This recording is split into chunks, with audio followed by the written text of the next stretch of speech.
আল্লাহ রাব্বুল আলামিন বলেছেন, আমি আল্লাহ তোমাদের সাথে ওয়াদা দিলাম যদি তোমরা আমার সাথে ওয়াদাবদ্ধ হতে পারো। সুবহানাল্লাহ বলেন। আল্লাহ ওয়াদা দিবেন কে? আল্লাহর ওয়াদা কি মিস হবে? দুনিয়ার মানুষের ওয়াদা মিস হয়, বিশেষ করে বেশি ওয়াদা করে নির্বাচনের আগে নেতারা, ঠিক না বলেন?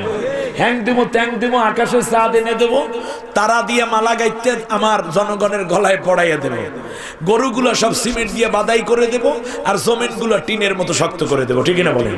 হাজার ওয়াদা দেয়, এই দেবো সেই দেবো, হ্যাং করেন গো ত্যাং করেন গে। নির্বাচনে যাওয়ার পরে নেতার অনেক সময় খবরই পাওয়া যায় না 5 বছরে, ঠিক না বলেন? আমার বন্ধুগণ, আপনাদের এলাকার নেতারা ভালো, সে আলাদা, কোন কোন এলাকায় এই রকম নেতা আছে, ঠিক না বলেন? অতএব বেশি ওয়াদা ভঙ্গ হয় নির্বাচনের সময়, আর এই নেতার পামে পইরা জনগণ পিছনে স্লোগান দেয়, নেতার চরিত্র ফুলের মতো পবিত্র। সেই দিন একটার বললাম, এই বেটা ফুলের মতো বলিস কে, আতরের মতো পবিত্র বলতে পারিস না? কয় না হুজুর, বইলে লাভ নাই। তার কারণ হচ্ছে ফুল ফুইটা 3 দিন থাকে, 4 দিন থাকে, ঠিক তেমনই নেতার চরিত্র নির্বাচনের আগে 3-4 দিন ভালো, আতর তো 7-8 দিন পবিত্র থাকে, ভালো ঘ্রাণ আসে। আমাদের নেতারা নির্বাচনের আগে 4-5 দিন একেবারে হাত উঁচু করে নামাজ রোজায় সব পরিপাটি, টুপি মাথায়, সুবহানাল্লাহ আলহামদুলিল্লাহ, হাতে তসবিহ। নির্বাচনের পরে জয় হইল শেষ, পরাজয় হইল শেষ, ঠিক না? কয় হুজুর, আরে আপনি কি বলেন হুজুর, আমরা জানি না নেতাই কেমন, নেতার চরিত্র বলতে আসি ফুলের মতো পবিত্র, নামাজ নাই একক, তো কেউ কেউ মদ খায় 5 ওয়াক্ত। যা স্লোগান তোরাই বানা, তোরাই ভাঙ্গিস, ঠিক না বলেন? অর্থাৎ আমার বন্ধুগণ, আল্লাহ রাব্বুল আলামিন আমাদেরকে বলতেছেন, দুনিয়ার মানুষেরা আমি আল্লাহ তোদেরকে ওয়াদা দিলাম। আল্লাহু আকবার। গোলামের কাছে আল্লাহর ওয়াদা লাগে, এইটা করবি, এটাই তো শেষ কথা, ঠিক না বলেন? কিন্তু আল্লাহ রাব্বুল আলামিন বান্দার সম্মান ইজ্জত আল্লাহই দিয়েছেন, সেই সম্মানের দিকে তাকাইয়া বলেন, ওয়া'দাল্লাহুল্লাযীনা আমানু মিনকুম, তোমাদের মধ্যে যারা ঈমান এনেছো এবং সৎ কর্ম সম্পাদন করেছো, আমি আল্লাহ তাদের কাছে 7টা ওয়াদা দিলাম। সুবহানাল্লাহ বলতে চায় না? এই সূরা নূরের এই আয়াতের মধ্যে 1 নম্বর ওয়াদা, যা আপনারা ইতিমধ্যে শুনেছেন, 1 নম্বর ওয়াদা হচ্ছে, আমি আল্লাহ তোমাদেরকে রাষ্ট্র ক্ষমতা দান করব যদি তোমরা খলাফতের দায়িত্ব পালন করো। সুবহানাল্লাহ। দ্বীন ইসলামকে আমি আল্লাহ তোমাদের জন্য সহজবদ্ধ করে সমাজে প্রতিষ্ঠা করে দেব। শুধু তাই নয়, ত্রাস ও ভীতি দূর করে তোমাদেরকে শান্তি নিরাপত্তা দেব। সুবহানাল্লাহ বলেন। তখন মানুষ একে অন্যের উপরে খুশি থাকবে, হত্যা যজ্ঞ খুন খারাপি সমাজে আর চলবে না, আর তখন মানুষ একমাত্র আল্লাহর ইবাদত করবে, তখন মানুষ আর শিরকে লিপ্ত হবে না। এরপর আল্লাহ রাব্বুল আলামিন শেষবারে বলেছেন, যারাই আমার এই ওয়াদা অবিশ্বাস করে, তুচ্ছ করে খেলাফতের দায়িত্ব থেকে দূরে চলে যাবে, তারাই মূলত পাপিষ্ঠ। তারাই কি? পাপিষ্ঠ। এখন আমরা দেখি আল্লাহ রাব্বুল আলামিনের কাছে আমরা জানতে চাই, আল্লাহ আপনি আমাদেরকে কেন বানিয়েছেন, নাকি সেই কথার সাথে আজকের কথার কত মিল? আমার দিকে তাকান। আমি আপনাদের কাছে আরেকটা বিষয় একটু অবগত হতে চাই, সেটা হচ্ছে একটা জিনিস কেন তৈরি করা হচ্ছে, এটা কি তৈরি করার পরে সিদ্ধান্ত নেওয়া হয়, নাকি সিদ্ধান্ত নিয়ে সেই অনুযায়ী তৈরি করা হয়? রাইট। আমার দিকে তাকান। গতানুগতিক কোন মাহফিল নয় এটা, আমি আগেই বলেছি। এটা সরাসরি নবীজির রওজা মোবারকের লাইভ প্রোগ্রাম। আল্লাহু আকবার। এটা শানে রিসালাতের মাহফিল, এটা সুন্নি মাহফিল, ঠিক। দুনিয়ার যে কোনো চাটুকার মাহফিল নয়। আল্লাহর নবী বলেন, আমার উম্মতের আমল আল্লাহ রাব্বুল আলামিন সপ্তাহে 2 দিন আমার সামনে পেশ করেন। উম্মতের আমল নবী দেখেন সপ্তাহে কয় দিন? 2 দিন, সোমবার দিন এবং শুক্রবার দিন। এটা হচ্ছে সপ্তাহে 2 দিন নবী দেখেন তার উম্মত কি কি কাজ করেছে। যদি উম্মত ভালো করে, নবী আমার খুশি হন, উম্মতের জন্য দোয়া করে। সুবহানাল্লাহ। আর যদি গুনাহ করে, নবী ব্যথিত হন, কিয়ামতের দিনের অপেক্ষায় থাকেন, আল্লাহর কাছে দোয়া করেন। আমার বন্ধুগণ খেয়াল করুন, ভালো করে বুঝুন, কিন্তু আল্লাহর নবীর শানে যখন দুরূদ ও সালাম পেশ করা হয়, আল্লাহ রাব্বুল আলামিনের কোরআনের সরাসরি আলোচনা যখন হয়ে যায়, তখন আল্লাহ রাব্বুল আলামিন এই আলোচনা এবং এই পুরো মাহফিলের দৃশ্য নবীজির চোখের সামনে সরাসরি দেখাইতে থাকে। আমরা কেমনে বসেছি,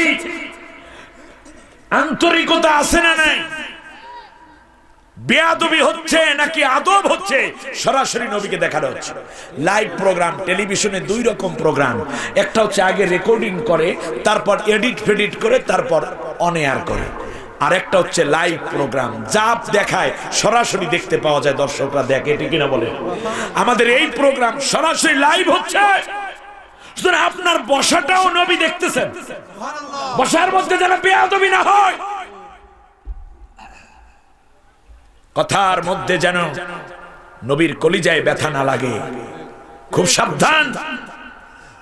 যদি আমাদের আদব থাকে, আমাদের যদি যথার্থতা থাকে, তাহলে নবীজি খুশি হয়ে যাবেন। নবীজি খুশি হলে কে খুশি হয়? আল্লাহও খুশি, নবীও খুশি। আমার জন্য আল্লাহ জান্নাত বরাদ্দ করে দিবেন, আমি দুনিয়ায় সম্মানিত হব।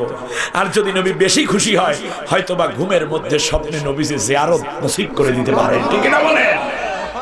আল্লাহ কবুল করুন, বলেন আমিন। আমার বন্ধুগণ, তাহলে আমরা একটা জিনিস বুঝলাম, জিনিসটি কেন তৈরি করা হচ্ছে, এইটা আগেই পরিকল্পনা নিয়ে সেই আলোকের জিনিসটা তৈরি করা হয়, ঠিক না বলে? এখন আমরা তৈরির আগে আল্লাহ আমাদেরকে দিয়ে কি চাইলেন, আমরা সেইটা জানতে চাই। আল্লাহ রাব্বুল আলামিন সেই কথা উল্লেখ করেছেন সূরা বাকারার 30 নম্বর আয়াতের মধ্যে। আল্লাহু আকবার বলেন, ওয়া ইয ক্বালা রাব্বুকা লিল মালাইকাতি ইন্নী জাইলুন ফিল আরদি খলিফা। ওই যে আল্লাহ বলছেন আমি তোমাকে খেলাফতের দায়িত্ব দিব, আর আল্লাহ বললেন এইবার শোনো তোরে কেন তৈরি করেছি। আল্লাহ রাব্বুল আলামিন এখনো আদমকে তৈরি করেন নাই, হাওয়াকেও তৈরি করেন নাই। ফেরেশতাদেরকে ডাকলেন। কাদেরকে? ফেরেশতাদেরকে ডাকলেন। ফেরেশতাদেরকে ডেকে আল্লাহ রাব্বুল আলামিন বললেন, আমি দুনিয়ার বুকে আমার প্রতিনিধি তথা খলিফা পাঠাতে চাই। খলিফা আরবি শব্দ, খলিফা আরবি শব্দ। ইন্নী জাইলুম ফিল আরদে খলিফা। শোনো, সূরার নাম সূরা বাকারা 30 নম্বর আয়াত, বাসায় গিয়ে দেখবেন। ইংলিশে বলে রিপ্রেজেন্টেটিভ, অর্থ প্রতিনিধি। অর্থ কি? তাহলে মানুষ কার প্রতিনিধি? আমরা কার প্রতিনিধি বলেন? হিন্দু, বৌদ্ধ, খ্রিস্টান, ইহুদি বলেন, আস্তিক বলেন, নাস্তিক বলেন, পীর বলেন, বুজুর্গ বলেন, পুলিশ বলেন, র্যাব বলেন, গোয়েন্দা বলেন, কিংবা বিজিবি বলেন, অথবা বলেন तमाम বিশ্বের প্রভাবশালী রাষ্ট্রপতি, সেখান থেকে মন্ত্রী পরিষদ, যে যাই হই না কেন সবাই কার প্রতিনিধি? বলেন কার প্রতিনিধি? সৃষ্টির উদ্দেশ্য তাহলে কি? খেলাফতের দায়িত্ব পালন করা। এই খেলাফত কার? কার প্রতিনিধি আমরা? জোরে বলেন আমরা কার প্রতিনিধি? সুতরাং আমরা কার্ল মার্কসের প্রতিনিধিত্ব করার জন্য আল্লাহ আমাদেরকে বানান নাই, লেনিনের প্রতিনিধিত্ব করার জন্য আল্লাহ আমাদেরকে বানান নাই, ফ্রয়েডের নীতি আদর্শের প্রতিনিধিত্ব করার জন্য আল্লাহ আমাদেরকে পাঠান নাই। আমরা এসেছি আল্লাহর বিধানের প্রতিনিধিত্ব করার জন্য, ঠিক কিনা বলেন? তাহলে সৃষ্টি কোন উদ্দেশ্যে করা হচ্ছে এটা সৃষ্টির আগেই নির্ধারণ করা হয়। সেই জন্য আল্লাহ সুবহানাহু ওয়া তাআলা বলে দিলেন আমি দুনিয়ায় পাঠাবো কি? খলিফা। জোরে বলেন কি? খলিফা। খলিফা শব্দের তো প্রতিনিধি। প্রতিনিধিটা হচ্ছে যেমন আপনাদের এলাকার চেয়ারম্যান সাহেব, চেয়ারম্যান সাহেব এবং এমপি সাহেব, দুইজন কি আপনারা এই মাহফিলে দাওয়াত দিয়েছেন, কিন্তু এমপি মহোদয়ের অনেক ব্যস্ততার কারণে তিনি আসতে পারছেন না। চেয়ারম্যানকে ফোন করে বলে দিল শোনো তুমি চলে যাও মাহফিলে, আমার পক্ষ থেকে ইসলামী মহাস এই সুন্নি সম্মেলনের জন্য আমি 1 লক্ষ টাকা যুবকদেরকে বরাদ্দ দিলাম, আর শোনো আমার সালাম পৌঁছে দিও, দোয়া করতে বলবা। এখন প্রতিনিধি হিসাবে চেয়ারম্যান আসছেন, কার প্রতিনিধি তিনি? এখন এমপি সাহেবের। উনি এসে 80,000 টাকা বরাদ্দ বলবেন না 1 লাখই বলবেন? উনি যা বলেছেন হুবহু সেটাই বলতে হবে তাকে। সুতরাং আল্লাহ রাব্বুল আলামিনের প্রতিনিধি আমরা, এই জন্য আল্লাহ রাব্বুল আলামিন যা বলেছেন আমরা ঠিক সেটাই বলবো, আল্লাহ যা করতে বলেছেন আমরা ঠিক সেটাই করব। এটাই হচ্ছে প্রতিনিধির কাজ। নিজে নতুন করে কিছু বলার শক্তি সাহস নাই, কারণ একদিকে আমরা আল্লাহর গোলাম, অপরদিকে প্রতিনিধি। প্রতিনিধি হওয়ার কারণে আমাদের ইজ্জত কমলো না বাড়লো? অনেক বেড়ে গেছে। আমরা কোন সলিমদ্দি কলিমদ্দির প্রতিনিধিত্ব করি না, আমরা কার প্রতিনিধি বলে? আনন্দে, গর্বে, কৃতজ্ঞতায় বুকটা ভরে যাক। আমরা পৃথিবীর আমেরিকার প্রতিনিধিত্ব করি না, রাশিয়ার প্রতিনিধিত্ব করি না, ভারতের প্রতিনিধিত্ব করি না, কোন দালালের প্রতিনিধিত্ব করি না। আমরা সরাসরি প্রতিনিধিত্ব করব কার? আমাদের কানেকশন কার সাথে? আল্লাহু আকবার। আল্লাহ রাব্বুল আলামিন খলিফা। তাহলে খলিফা অর্থ প্রতিনিধি, রিপ্রেজেন্টেটিভ। আর আমাদের দেশে অবশ্য যারা দর্জি কাজ করে, কাপড় চোপড় কাটে, ছায়া ব্লাউজ বানায়, বা কামিজ বানায়, পাজামা বানায়, এদেরকেও কি বলেন? টেইলর বলেন। অনেক সময় দর্জি বলে, আবার কেউ খলিফাও বলে, ঠিক না? আমি যদি সেই অর্থেও খলিফা নেই তাও ঠিক আছে। আমার দিকে তাকান, একটু আমার দিকে তাকান। দর্জি কি করে? কাপড় আগে কাটে নাকি মানুষের মাপ আগে নেয়? রাইট, মানুষের প্রথম মাপে। সিনা কত গজ? 34, লম্বায় 56, হাতা 32, কোমর 38, এইভাবে মাপে, ঠিক না? মেপে মেপে আস্ত একটা কাপড়, কাপড়টাকে ওই মাপ অনুযায়ী সুন্দর করে চক দিয়ে দাগ দেয়, ঠিক না বলেন? দাগ দিয়ে তারপর যেখানে চিকন করা দরকার ওদের চিকন করে কাটে, যেখান দিয়ে লম্বা রাখা দরকার ওখান দিয়ে লম্বা রাখে, যেখান দিয়ে চেইন লাগানো দরকার ওখানে চেইন লাগায়, যেখানে বোতাম লাগানো দরকার সেখানে বোতাম লাগায়। সব কিছু ওই দেহের মাপ অনুযায়ী কেটে কেটে তারপর একটা জামা তৈরি করে, ঠিক না বলেন? তাহলে সেই অর্থে যদি আমরা খলিফাও হই, তাহলে আমাদের সমাজনীতি, আমাদের শিক্ষানীতি, আমাদের পররাষ্ট্রনীতি, আমাদের স্বরাষ্ট্রনীতি, আমাদের অর্থনীতি, আমাদের আন্তর্জাতিক নীতি, আমাদের সংসদ, আমাদের আইন আদালত, আমাদের পরিবার, আমাদের বিবাহ শাদী, আমাদের এমনকি আমাদের মৃত্যুর পরে লাশটা দাফন কাফন করা, এই সবগুলো আমরা কেটে কেটে সুন্দর করে মেপে মেপে আল্লাহর কোরআন দিয়ে মেপে মেপে সেইটাকে আমরা দেহে পড়ব, আমরা ধারণ করব। অর্থাৎ মাপ হবে কোরআনের, জীবন হবে আমাদের। এ অর্থে খলিফা হইলে অসুবিধা নাই। কথা বুঝতে আসছেন কিনা? এখন আমার সিনা হইল, যেমন আমার হাত হইল 32 ইঞ্চি, এখন যদি এটাকে আমি 48 ইঞ্চি বানাই, তাহলে এই জামা আমার গায়ে যেমন লাগবে না, এটা আমার জামা না, ঠিক না বলেন? এটা কোন লম্বা ব্যক্তির জামা হইতে পারে। কিংবা 38 ইঞ্চিকে যদি কাইটে 18 ইঞ্চি বানাই, তাহলে এটা আমার জামার হলো না, পরলে লাগবে পাগলামি পাগলামি, ঠিক না বলেন? আর যদি ও ভুলে কাটে, তাহলে বরং খলিফাকে বলবে, এই পাটা বেকু, তুই আমার মাপ অনুযায়ী কাটিস না, এই জামা বানাইছো কার জন্য?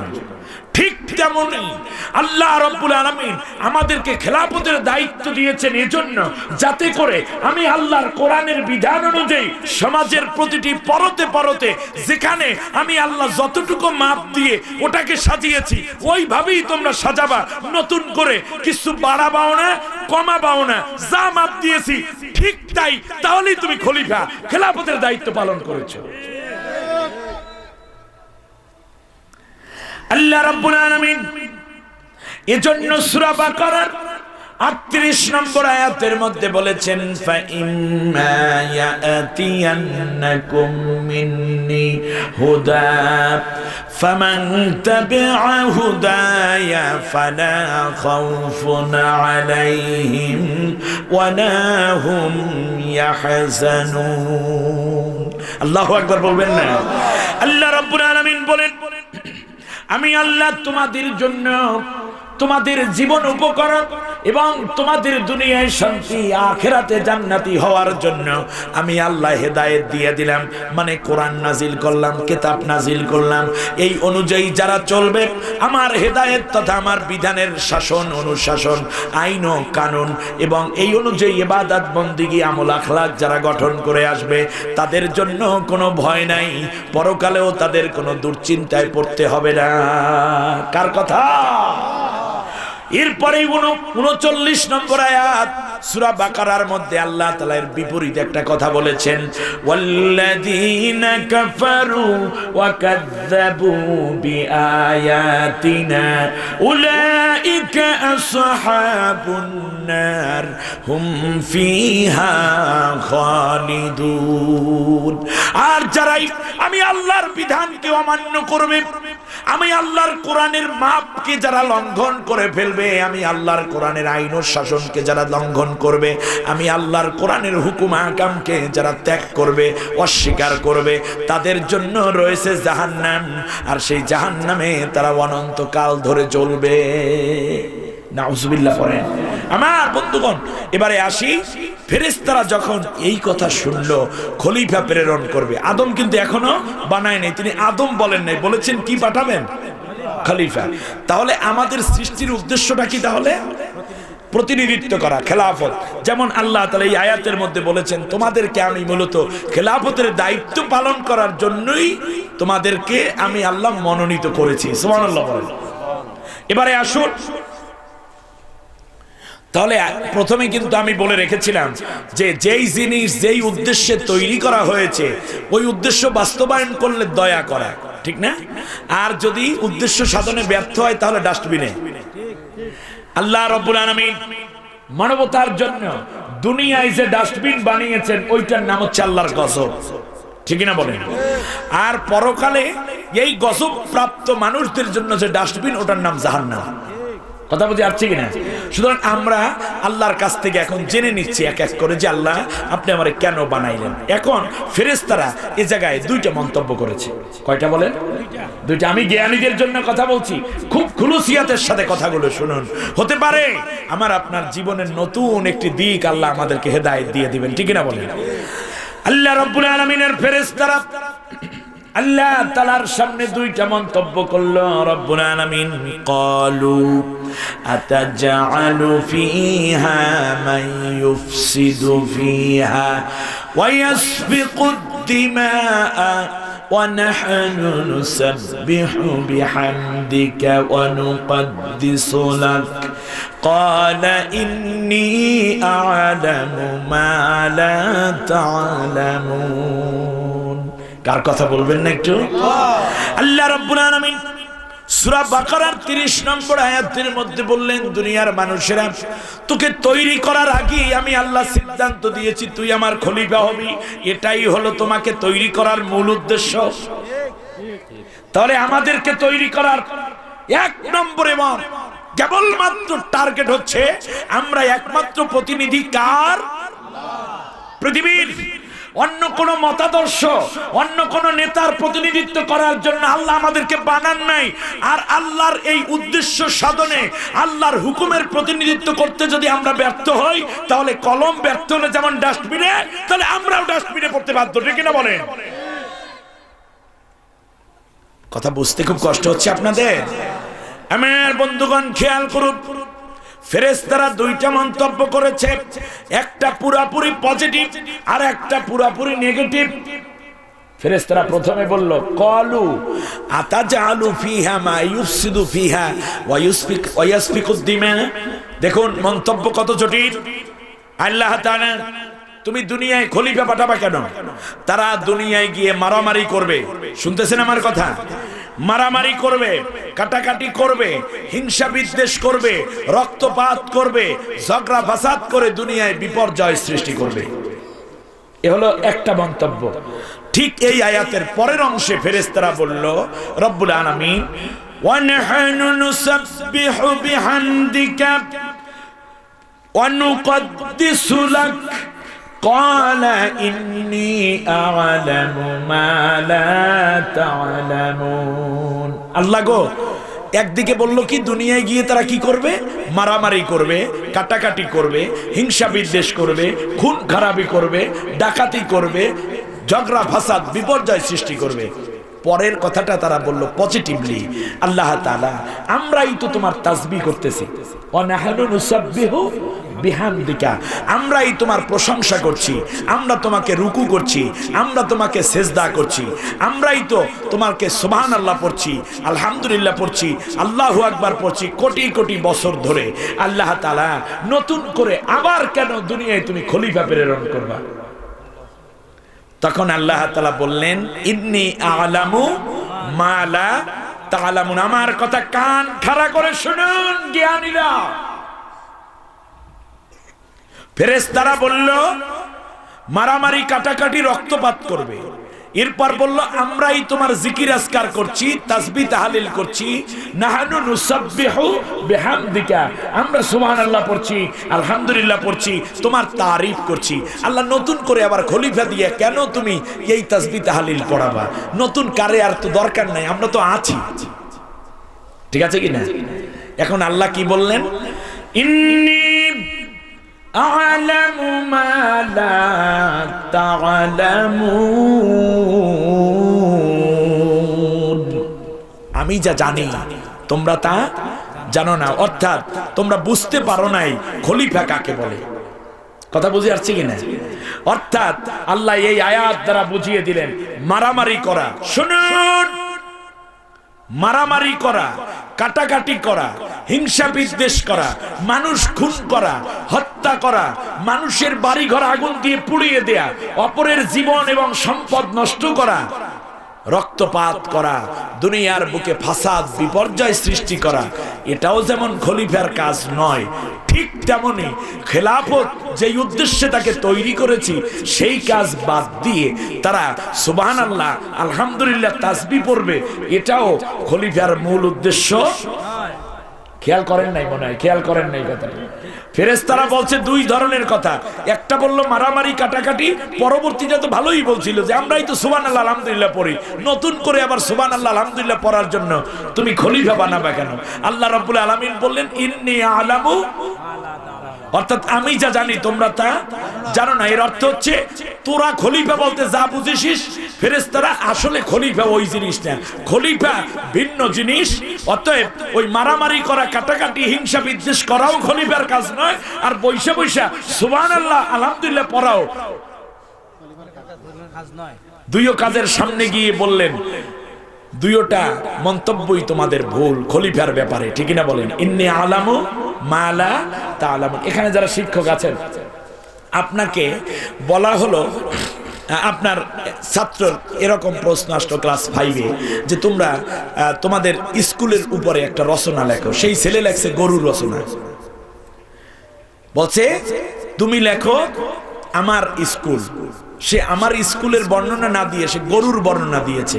টিচার যখন পেপার দেখবে তখন এই ছেলে যেহেতু গরুর রচনা লিখেছে, লেখার কথা ছিল স্কুলের রচনা, তখন টিচার আস্তে করে লাল কলম দিয়ে একটা কোনাকুনি দাগ দেয় আর সাইডে লিখে যায় অপ্রাসঙ্গিক। অর্থাৎ যা চেয়েছি সেই অনুযায়ী জবাব হয় নাই। আপনারা বুঝতে পেরেছেন? যা চেয়েছি সে অনুযায়ী জবাব হয় নাই, অপ্রাসঙ্গিক।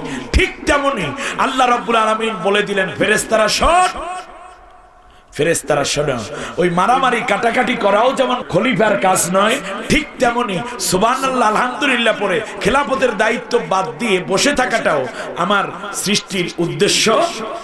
ইন্নী আ'লামু মা লা তা'লামুন। অতএব আমরা আজকে এই মানব সমাজের মধ্যে যারা মারামারি কাটাকাটি, হিংসা বিদ্বেষ, দুর্নীতি, অন্যায়, ঘুষ, দুর্নীতি, সুদ, জিনা, ব্যভিচার, অন্যায়, অত্যাচার, কিডন্যাপ, হত্যা, যজ্ঞ, মারামারি কাটাকাটি করে, এটাও যেমন সৃষ্টির উদ্দেশ্য নয়, ঠিক তেমনি আল্লাহর এই জমিনে আল্লাহর কোরআনের শাসন কায়েম না করে, আল্লাহর বিধান, আল্লাহর হুকুমকে সে এস্টাবলিশ না করে যারা সুবহানাল্লাহ আলহামদুলিল্লাহ আল্লাহু আকবার নিয়ে বসে আছে, তারাও মূলত সৃষ্টির উদ্দেশ্য বাস্তবায়ন করছে না।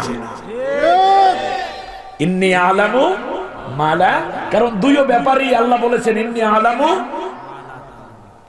উদাহরণটা দেওয়ার জন্য, বিষয়টা বোঝানোর জন্য আমি আরো সামনে যাব। আমার বন্ধুগণ, বিষয়টা বোঝানোর জন্য আমি একটা উদাহরণ দিই। এক বাবার দুই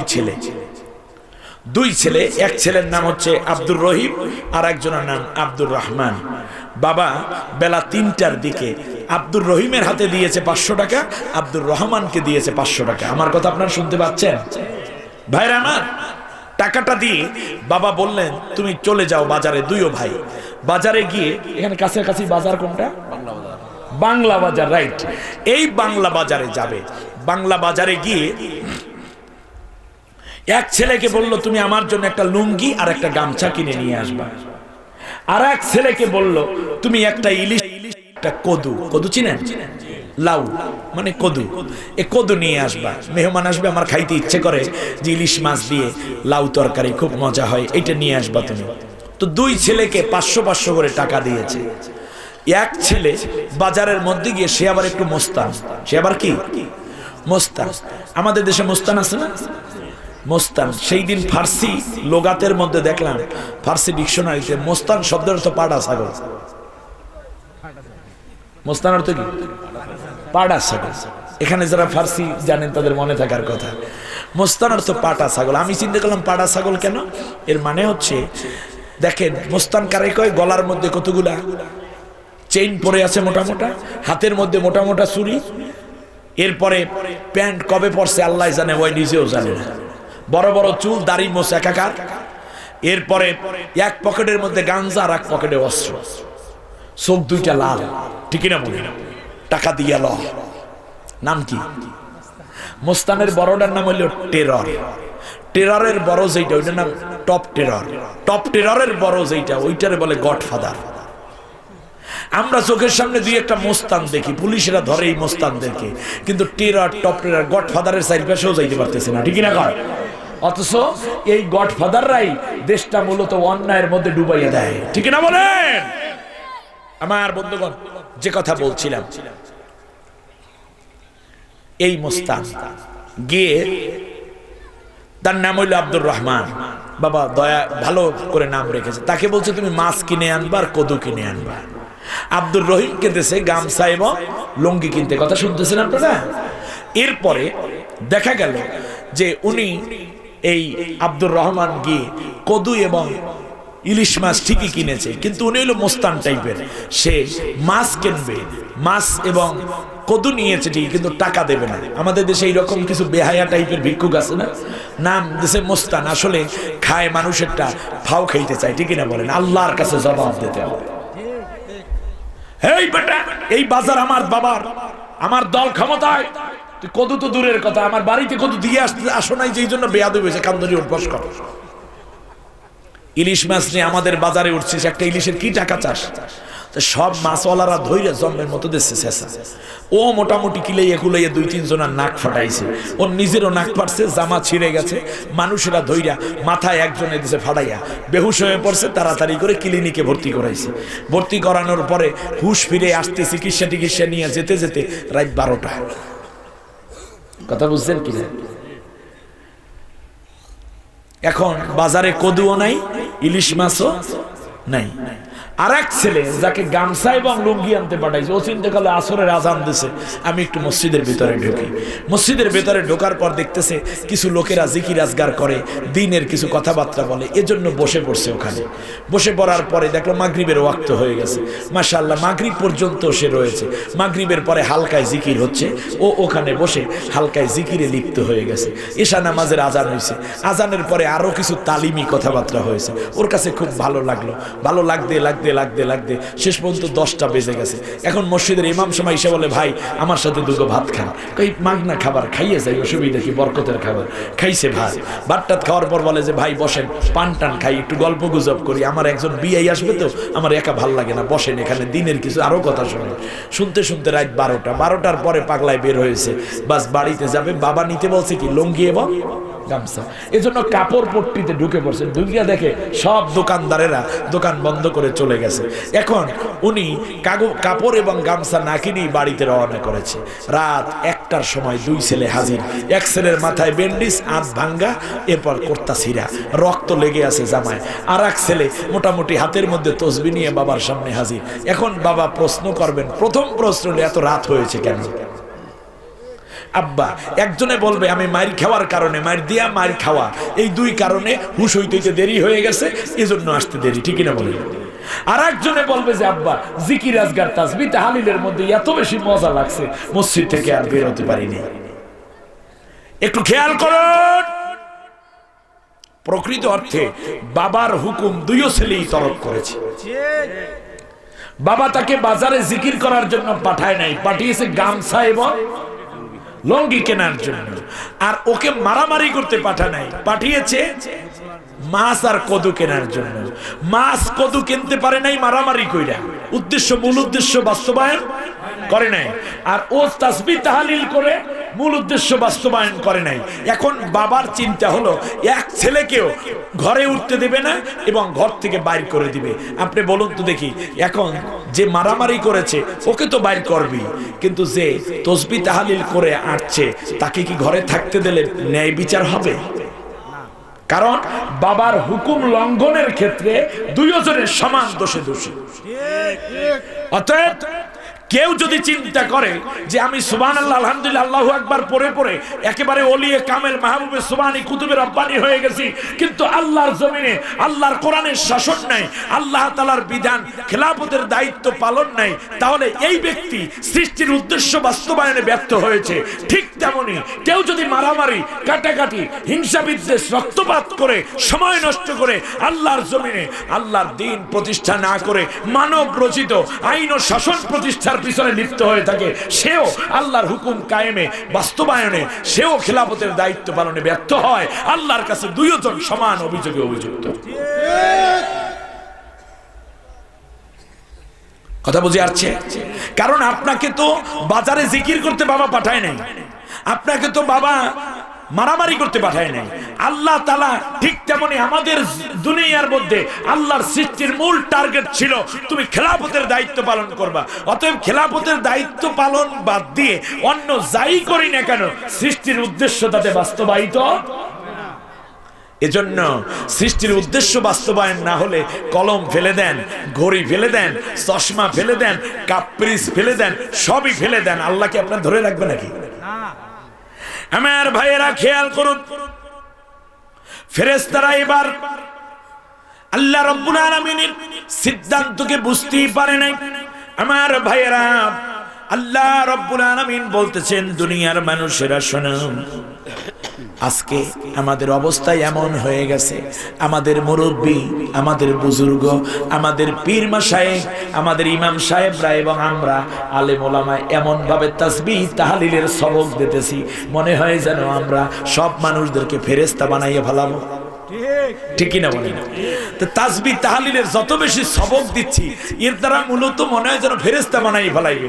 অথচ শয়তান কিন্তু এই কথাটাই বলেছিল, ক্বালা, শোনো, ক্বালা মা নাহাকুমা রাব্বুকুমা আন হাযিহিশ শাজারাতা ইল্লা আন তাকুনা মালাকাইনি আও তাকুনা মিনাল খালিদিন।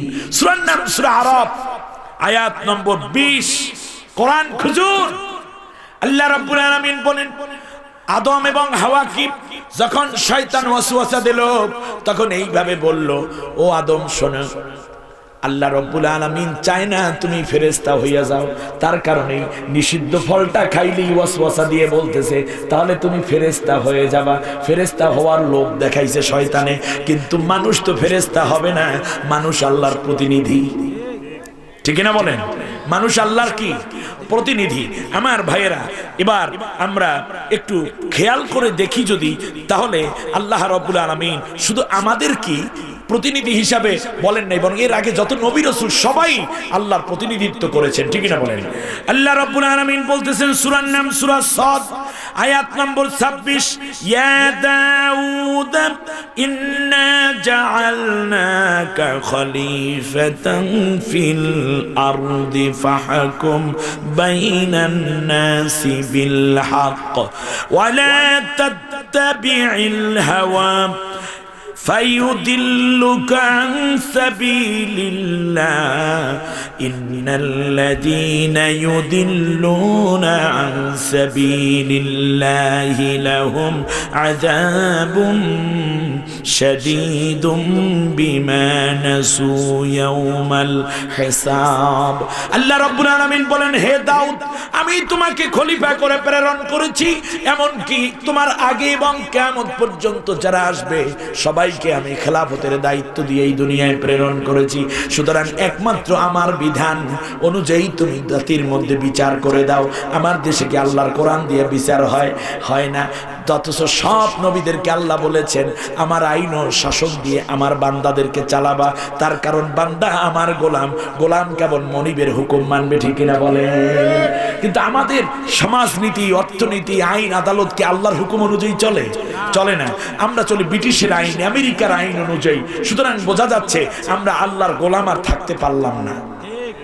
একেবারে লেটেস্ট কথাটাও যদি বলি, রাস্তার কোন পাশ দিয়ে চলা নবীজির সুন্নত বলেন? ডান পাশ দিয়ে।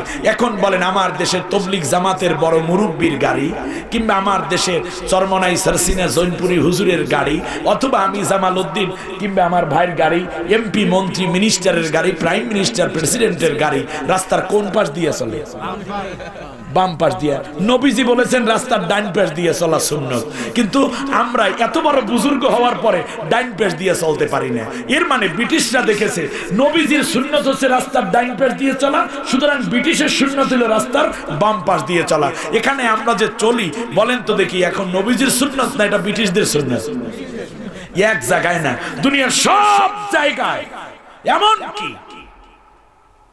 যেই নবী বলেছেন বৈস্তুলি কাসরিল মাঝামি, মূর্তিগুলোকে ভেঙে দিয়ে এক আল্লাহর গোলাম বানানোর জন্য আমি তৈরি করেছি বিশ্ব, আমি এই পৃথিবীতে প্রেরিত হয়েছি। আজকে মুসলিম দেশে মূর্তি সব জায়গায় উঠতে এখন সুপ্রিম কোর্টের সামনেও এক অর্ধলাঙ্গ নারীর মূর্তি স্থাপন করা হয়েছে। কোনো দরকার ছিল? আমার বন্ধুগণ, আপনাদেরকে বলতে চাই, সেটা হচ্ছে এই যে নবীজির সুন্নতের সাথে আমাদের অনেক পার্থক্য হয়ে গেছে, ঠিক না বলেন? আমার ভাইয়েরা, আল্লাহ রাব্বুল আলামিন বলেন, দুনিয়ার মানুষেরা শোনো। ফেরেশতাদেরকে বললেন, আল্লাহ রাব্বুল আলামিন এই ফাঁকে একটা কাজ করলেন, ফেরেশতাদেরকে স্পষ্ট করে বুঝাইতে চান। ফেরেশতা তাসবিহ তাহলিল জিকির আজগার কারে কয় এবং খেলাফতের দায়িত্ব পালন কারে কয়, দুইটা বোঝার জন্য আল্লাহ রাব্বুল আলামিন প্রথমে খেলাফতের প্রশিক্ষণ দিয়া আদমকে সামনে আনলেন। এবার ফেরেশতাদেরকেও বললেন, অনেকগুলো বিষয় সামনে রেখে ফেরেশতাদেরকে বললেন, ক্বালু আম্বিউনি বিআসমাই হাউলাই ইন কুনতুম সাদিকিন। বলেন না কার কথা? ফেরেশতাদেরকে বললেন, এই ফেরেশতারা, তোরা খলিফা কি বুঝিস নাই? এইবার শোন, বল দেখি সুপ্রিম কোর্ট কারে কয়, জজ কোর্ট কাকে বলে, ওকিল কাকে বলে, মক্কেল কাকে বলে, রিভিউ কাকে বলে, রায় কাকে বলে, ফাঁসি কাকে বলে, কারাদণ্ড কাকে বলে, মেম্বার কাকে বলে, চেয়ারম্যান কাকে বলে। কারণ খেলাফতের দায়িত্ব পালন করতে হলে এগুলো লাগে, ঠিক না বলেন? এমপি কারে কয়, মন্ত্রী কারে কয়, সংসদ কারে কয়, সংবিধান কারে কয়, রুলস অফ প্রসিডিউর কাকে বলে, পয়েন্ট অফ অর্ডার কাকে বলে, স্পিকার কাকে বলে, সেনাবাহিনী কাকে বলে, নৌবাহিনী, বিমান বাহিনী, গোয়েন্দা কাকে বলে। ফেরেশতারা বলল, রব্বানা লা ইলমা লানা ইল্লা মা আল্লামতানা ইন্নাকা আনতাল আলিমুল হাকীম। মাথা নিচু করে ফেরেশতারা বলল, রব্বুল আলামিন, আমরা তো পারি শুধু সুবহানাল্লাহ পড়তে, এই জিনিসগুলোর সাথে আমাদের কোনো সম্পর্ক নাই, আমরা এইগুলা পারি না। আল্লাহ তাআলা তুমি যা শিখাইছো শুধু সেইটুকু পারি। আসলে খলিফা কি জিনিস আমরা বুঝি না। এবার আদমকে আল্লাহ ডাকলেন, ইয়া আদম আম্বিউনি বিআসমাই, ও আদম তুমি এইগুলা বলো। আদম আলাইহিস সালাম পটপট করে সবগুলা বলে দিলেন। আল্লাহ রাব্বুল আলামিন বললেন, ফেরেশতারা রে, তাহলে এখন একটা কাজ কর, খেলাফতের দায়িত্ব পালন করা খলিফার মর্যাদা ফেরেশতাদের চাইতে 1000 গুণ বেশি। এই জন্য তোরা সবাই আমার আদমকে সিজদা কর। আমরা ফেরেশতারা বলল আমরা খালি তাসবিহ পড়তে পারি, আর আমরাও খালি তাসবিহ তাহলিলি করা শুরু করে দিলাম। এর দ্বারা আমরা মূল খেলাফতের দায়িত্ব পালন না করার কারণে আমরা কি আমাদের সম্মান বাড়াইলাম না কমাইলাম? আদম আলাইহিস সালাম খেলাফতের দায়িত্ব পালন করবে বলে ফেরেশতারা তাকে সিজদা করলো। এখন এখানে আদম আলাইহিস সালামকে আল্লাহ দিয়েছেন ইলম। জোরে বলেন কি? ওয়া আল্লামা, আল্লামার মাদ্দা কি? ইলম। ইলম অর্থ কি? জ্ঞান। সুতরাং আল্লাহ বুঝিয়ে দিয়েছেন খেলাফতের দায়িত্ব পালন করতে হলে তাসবিহ তাহলিল দিয়ে চলে না, সুবহানাল্লাহ আলহামদুলিল্লাহ দিয়ে চলে না, এখানে যোগ্যতা দিয়ে চলে, এখানে চলে জ্ঞান দিয়ে। সুবহানাল্লাহ বলেন। কথাটা কত জটিল খেয়াল করুন। আপনি দেখেন একটা নতুন মোটরসাইকেল কিনেছেন, এটা কি দোয়ায় চলবে নাকি যোগ্যতায় চলবে? যোগ্যতায় চলবে।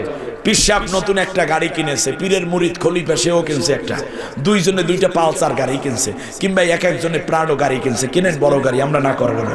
কেনার পরে পীর সাহেব গাড়ির মধ্যে উঠা 300 বার সুবহানাল্লাহ আলহামদুলিল্লাহ আল্লাহু আকবার পইরা আয়াতুল কুরসি, দোয়া ইউনুস, সূরা ফাতিহা, ইখলাস, সূরা ইয়াসিন আর রহমান সব পইরা গাড়িতে কি দিয়েছে? ফু দিয়েছে। বাবা গাড়ি তুমি এক টানে আমাকে ঠিক নিয়ে যাবা ঢাকা, রাত 12টা। কিন্তু তখন গাড়ি এই তাসবিহ তাহলিলের মাধ্যমে তাকে নিয়ে যাবে, ঠিক না বলেন? কথা বলেন না। এখানে কি দরকার? যোগ্যতা দরকার। জোরে বলেন, এখানে কি দরকার? এখানে যোগ্যতা দরকার। এখানে তাসবিহ তাহলিলে চলে না, যোগ্যতার সাথে তাসবিহ তাহলিল হতে পারে, যোগ্যতার সাথে ইলমের সাথে এটা হতে পারে। আমি ক্যামেরা সম্বন্ধে কিছু জানি না, আমি খামুকা টিপটাপ দিয়ে কি লাভ আছে? আমি মাইক সম্বন্ধে কিছু জানি না, এখানে যোগ্যতা দরকার। ছোট এক বাচ্চা এসে দেখবেন সব ঠিকঠাক করে দিচ্ছে, কারণ এখানে যোগ্যতা দরকার। এখানে তাসবিহ তাহলিল চলে না। ফেরেশতারা বলল, আল্লাহ আমরা তো কিচ্ছু জানি না, আমরা খালি তাসবিহ তাহলিল জানি। এজন্য দেখবেন আমাদের দেশের অবস্থা কি দেখেন। আমাদের দেশে দুঃখজনকভাবে মুসলমান সন্তান ইমানদার হওয়ার পরেও দেখা যায় আল্লাহর খেলাফতের প্রতিনিধিত্ব না করে, অর্থাৎ কোরআনের শাসন অনুশাসনের প্রতিনিধিত্ব না করে তারা কালমার্সের প্রতিনিধিত্ব করছে, লেনিনের প্রতিনিধিত্ব করছে, মানব রচিত মতবাদের প্রতিনিধিত্ব করছে, এবং যোগ্যতার সাথে কেউ মেম্বার হচ্ছে, চেয়ারম্যান হচ্ছে, মন্ত্রী হচ্ছে, এমপি হচ্ছে, প্রধানমন্ত্রী হচ্ছে, চিফ জাস্টিস হচ্ছে। এরপরে তারা সেখানে আল্লাহ রাব্বুল আলামিনের খেলাফতের দায়িত্ব পালন না করে মানব রচিত তাগুতি শক্তির প্রতিনিধিত্ব করছে, ঠিক না বলেন? অথচ আল্লাহর টার্গেট হচ্ছে আল্লাহ মানুষ তৈরি করেছেন তার আল্লাহর প্রতিনিধিত্ব করার জন্য। তো যোগ্যতা আছে, কিন্তু গেল কোথায়? আল্লাহর বিপরীত কাজে। অতএব এই যোগ্যতাটা আছে। যোগ্যতাটা কি? আমি দেখি, আমি একেবারে আমার নিকট থেকে বলি। আমার এক নানা, তিনি এলাকার বড় বুজুর্গ মানুষ এবং তার মুরিদ আছে ন্যূনতম 10 লক্ষ। একবার এলাকার লোকেরা বলল যে হুজুর আপনি তার চেয়ে কাজ করেন, উপজেলা চেয়ারম্যানিতে দাঁড়ান। আমি নিকট থেকে বলছি, দেখেন যোগ্যতা কি জিনিস। তো হুজুরের এত ভক্ত মুরিদ অবশ্যই হতে পারে 5 দিন ব্যাপী ইসালে সব মাহফিল হয় বাড়িতে, লক্ষ লক্ষ মুরিদ, সবাই গরু দেয়, ছাগল দেয়, এরপরে কদু কম্বা ডাইল চালের তো অভাবই নেই। এক পর্যায়ে দেখা গেল মাশাআল্লাহ মোমবাতি মার্কা পেয়েছে। না নাই কি মার্কা পেয়েছে? মোমবাতি মার্কা। আর পাশের বাড়িতে আর এক ক্যান্ডিডেট, তার আছে যোগ্যতা আর ওনার আছে সুবহানাল্লাহ আলহামদুলিল্লাহ। খেয়াল করেন আমি যেটা বলতে চাচ্ছি। এইবার কি হলো জানেন? সেটা হচ্ছে নানায় ভোট পাইছে 73টা। কয়টা? 73, অনলি 70, মানে 3 ভোট পাইছে সে। আর বাড়ির পাশে কালু, নাম হইছে কালু, আবুল কালাম কালু। কালু হয়ে গেছে চেয়ারম্যান। চেয়ারম্যান ফুলের মালা আইনা এখন হুজুরের গলায় পরাই দিচ্ছে যে হুজুর আপনি খালি দোয়া করলেই হবে। তার কারণ আমাদের তো আর কোনো ইলম নাই, আমরা ফেরেশতার মতো হয়ে গেছি। রব্বানা লা ইলমা লানা ইল্লা মা আল্লামতানা, আল্লাহ তুই যা শিখাইছিস সুবহানাল্লাহ আলহামদুলিল্লাহ আল্লাহু আকবার, এটা নিয়ে পড়ে আছি। খেলাফতের দায়িত্ব, কারণ এই কালু মানুষ মারা গেলে জানাজায় যায়, মানুষের বাড়ির বিয়ে হলে টাকা দেয়, পয়সা দেয়, রাস্তা ভেঙে গেলে নিজে মাটি কাটে তারপর রাস্তা ভরাট করে দেয়। মানুষের মন জয় করেছে, মানুষের প্রতিনিধিত্ব করছে সে। সুবহানাল্লাহ বলেন। আমার বন্ধুগণ, যোগ্যতা দিয়ে আল্লাহ তাআলা তৈরি করেছেন। এই জন্য আপনারা দেখবেন যারা তাসবিহ তাহলিল করে যদি বলে যে হুজুর একটু সালিশিটা করেন, বাবা আমি আল্লাহর কাছে দোয়া করি, তোরা সালিশি করে দে। এর মানে এখানে দরকার যোগ্যতা, এখানে দরকার কি বলেন? যোগ্যতা। আমার ভাইয়েরা খেয়াল করুন, আল্লাহ রাব্বুল আলামিন আদম আলাইহিস সালাম কি এবং তার সন্তানদেরকে অর্থাৎ আমাদেরকে এই জমিনের বুকে খেলাফতের দায়িত্বের পূর্ণ মর্যাদা দিয়ে তৈরি করেছেন। এর জন্য দুনিয়ায় যুগে যুগে যত নবী এসেছেন সব নবীরা আল্লাহর খেলাফতের দায়িত্ব পালনে লিপ্ত ছিলেন। সুবহানাল্লাহ বলেন। এবার আয়াত নেন, সূরার নাম সূরা শুরা, 42 নম্বর সূরা, 25 নম্বর আয়াত। আল্লাহ রাব্বুল আলামিন বলেন, শারআ লাকুম মিনাদ-দীনি মা ওয়াসসা বিহি নূহা ওয়াল্লাযী আওহাইনা ইলাইকা ওয়া মা ওয়াসাইনা বিহি ইব্রাহিমা ওয়া মূসা ওয়া ঈসা আন আকিমুদ-দীন ওয়া লা তাতাফাররাকু ফী। কার কথা? আল্লাহ রাব্বুল আলামিন বলেন, এটাই জানো চূড়ান্ত সিদ্ধান্ত, সেটা হচ্ছে এই যে যুগে যুগে আমি যত নবী প্রেরণ করেছি, ও আমার মুহাম্মদুর রাসূলুল্লাহ তুমি সহ দুনিয়ায় যত নবী আমি প্রেরণ করেছি, তোমার আগে ঈসা, মুসা, নূহ, দাউদ যত নবী প্রেরণ করেছিলাম, সকলের একটাই কাজ ছিল, তা হচ্ছে আমার জমিনের বুকে, এই জমিন আমার, আমি এই জমিনের বুকে ফসল দেই, আমি গাছে ফল দেই, আমি নদীতে মাছ দেই, আমি আসমান থেকে বৃষ্টি পাঠাই, আমি বান্দা তৈরি করেছি, একদিন সে আমার কাছে চলে আসবে। এই জন্য আমি আল্লাহ রাব্বুল আলামিন যেই বিধান দিলাম, এই বিধান জমিনের বুকে তারা প্রতিষ্ঠা করে সেই অনুযায়ী মানবতাকে চালাবে এবং তার সাথে সাথে খেলাফতের পূর্ণ উদ্দেশ্য বাস্তবায়নে তারা রত থাকবে। এই জন্য আমি আল্লাহ সবাইকে প্রেরণ করেছি। সুবহানাল্লাহ। শুধু তাই নয়, এবার আমরা যদি আল্লাহর কাছে আবার প্রশ্ন করি, আল্লাহ আমাদের নবীকেও কি তুমি এই জন্য প্রেরণ করেছো? সূরার নাম সূরা সফ, আয়াত নম্বর 9, 61 নম্বর সূরা, 28 নম্বর পারার মধ্যে গিয়ে আমার আপনার আল্লাহ এই কথাও ভাঙ্গাইয়া দিলেন, হুয়াল্লাযী আরসালা রাসূলাহু বিল হুদা ওয়া দীনিল হক লিইয়ুযহিরাহু আলাদ-দীনি কুল্লিহি ওয়ালাউ কারিহাল মুশরিকুন। কার কথা বলবেন না একটু? বিশ্বাস হয় 99%।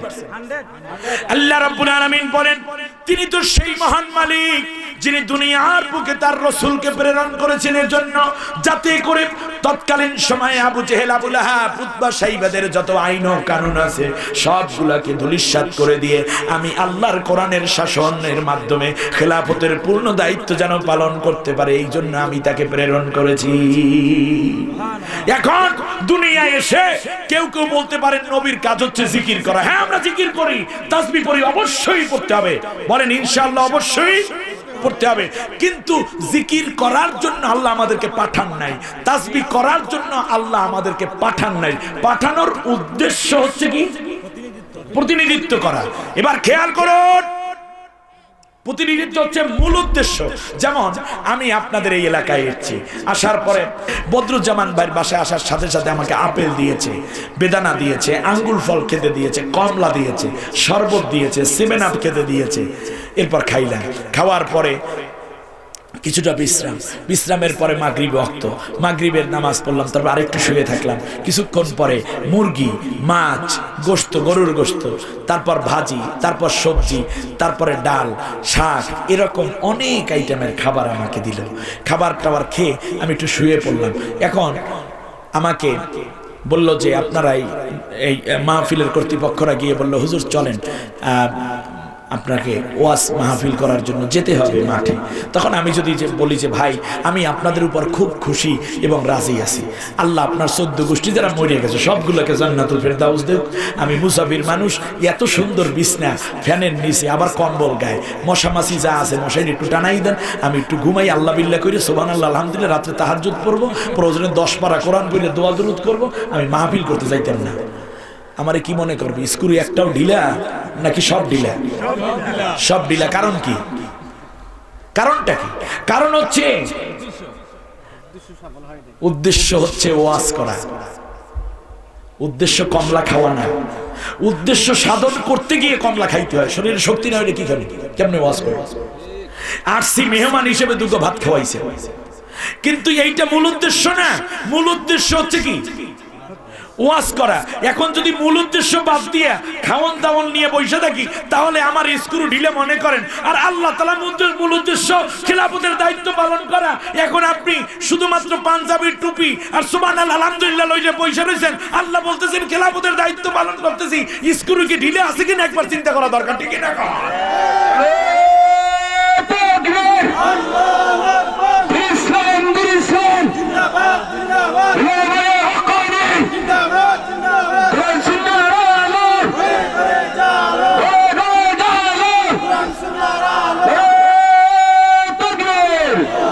আমার ভাইরা খেয়াল করুন, নবীকে কেন প্রেরণ করা হয়েছে কে ভালো বলবেন? ওই আল্লাহর কাছে আবার প্রশ্ন করি, আল্লাহ নবীকে তুমি কেন প্রেরণ করেছো? ঠিক একই কথা আল্লাহ বলেছেন। সূরার নাম সূরা ফাতাহ, আয়াত নম্বর 28, 48 নম্বর সূরা, 26 নম্বর পারার মধ্যে গিয়ে আল্লাহ রাব্বুল আলামিন বলেন, হুয়াল্লাযী আরসালা রাসূলাহু বিল হুদা ওয়া দীনিল হক লিয়ুযহিরাহু আলাদ দীনি কুল্লি ওয়া কাফা বিল্লাহি শাহীদা। আল্লাহ রাব্বুল আলামিন বলেন, ও দুনিয়ার মানুষেরা, তোরা আজেবাজে চিন্তা করে মাথা নষ্ট করবি না। তার কারণ সৃষ্টির উদ্দেশ্য কি আমার চাইতে কেউ ভালো জানো না। রাসূল পাঠিয়েছি আমি, কেন পাঠাইছি আমার চেয়ে কে ভালো জানবি? সুতরাং আমার রাসূলকে প্রেরণ করেছি। দুনিয়ায় মানব রচিত কার্ল মার্কস, লেনিন, মাও সেতুং, ডারউইন, ফ্রয়েড, হেগেল সহ দুনিয়ায় যত মানব রচিত মতবাদ আছে, আইন ও কানুন শাসন আছে, সবগুলোকে পরাজিত করে আমি আল্লাহর কোরআনের শাসনকে প্রতিষ্ঠা করার জন্য আমি দুনিয়ায় রাসূল প্রেরণ করেছি। আর এই ব্যাপারে খাজা বাবার সাক্ষী দেওয়ার দরকার নাই, মুরব্বীর সাক্ষী দেওয়ার দরকার নাই, কোনো হুজুরের কোনো বক্তার সাক্ষ্য দেওয়ার দরকার নাই। আমি আল্লাহ রাব্বুল আলামিন সাক্ষী হিসাবে যথেষ্ট। আর কারো কাছে জিজ্ঞেস করবি না, কেবলমাত্র আমাকে জিজ্ঞেস করে দেখ আমি কেন নবী প্রেরণ করেছি। সুতরাং আমরা তাসবিহ পড়বো, তাহলিল পড়বো, সুবহানাল্লাহ পড়বো, এগুলো পড়বো। আরে আপনি কয়বার সুবহানাল্লাহ পড়বেন? এই বর্ষাকাল আসতেছে, 10টা গাছ লাগাইয়া দেন, 5টা ফলবান বৃক্ষ, 5টা কাঠ গাছ লাগাইয়া দেন। আল্লাহর নবী বলেছেন, একটা গাছ যখন কোনো ব্যক্তি রোপণ করে তখন থেকে নিয়ে গাছটা মরে যাওয়া কিংবা কেটে ফেলা পর্যন্ত প্রত্যেকটা কণায় কণায়, পাতায়, ডালে, কাণ্ডে, শিকড়ে আল্লাহ তাআলার তাসবিহ পড়তে থাকে। আর এই তাসবিহর সওয়াব পাইবে ওই ব্যক্তি যেই ব্যক্তি এই গাছটা রোপণ করেছে। সাদকা জারিয়া দিয়ে দেন।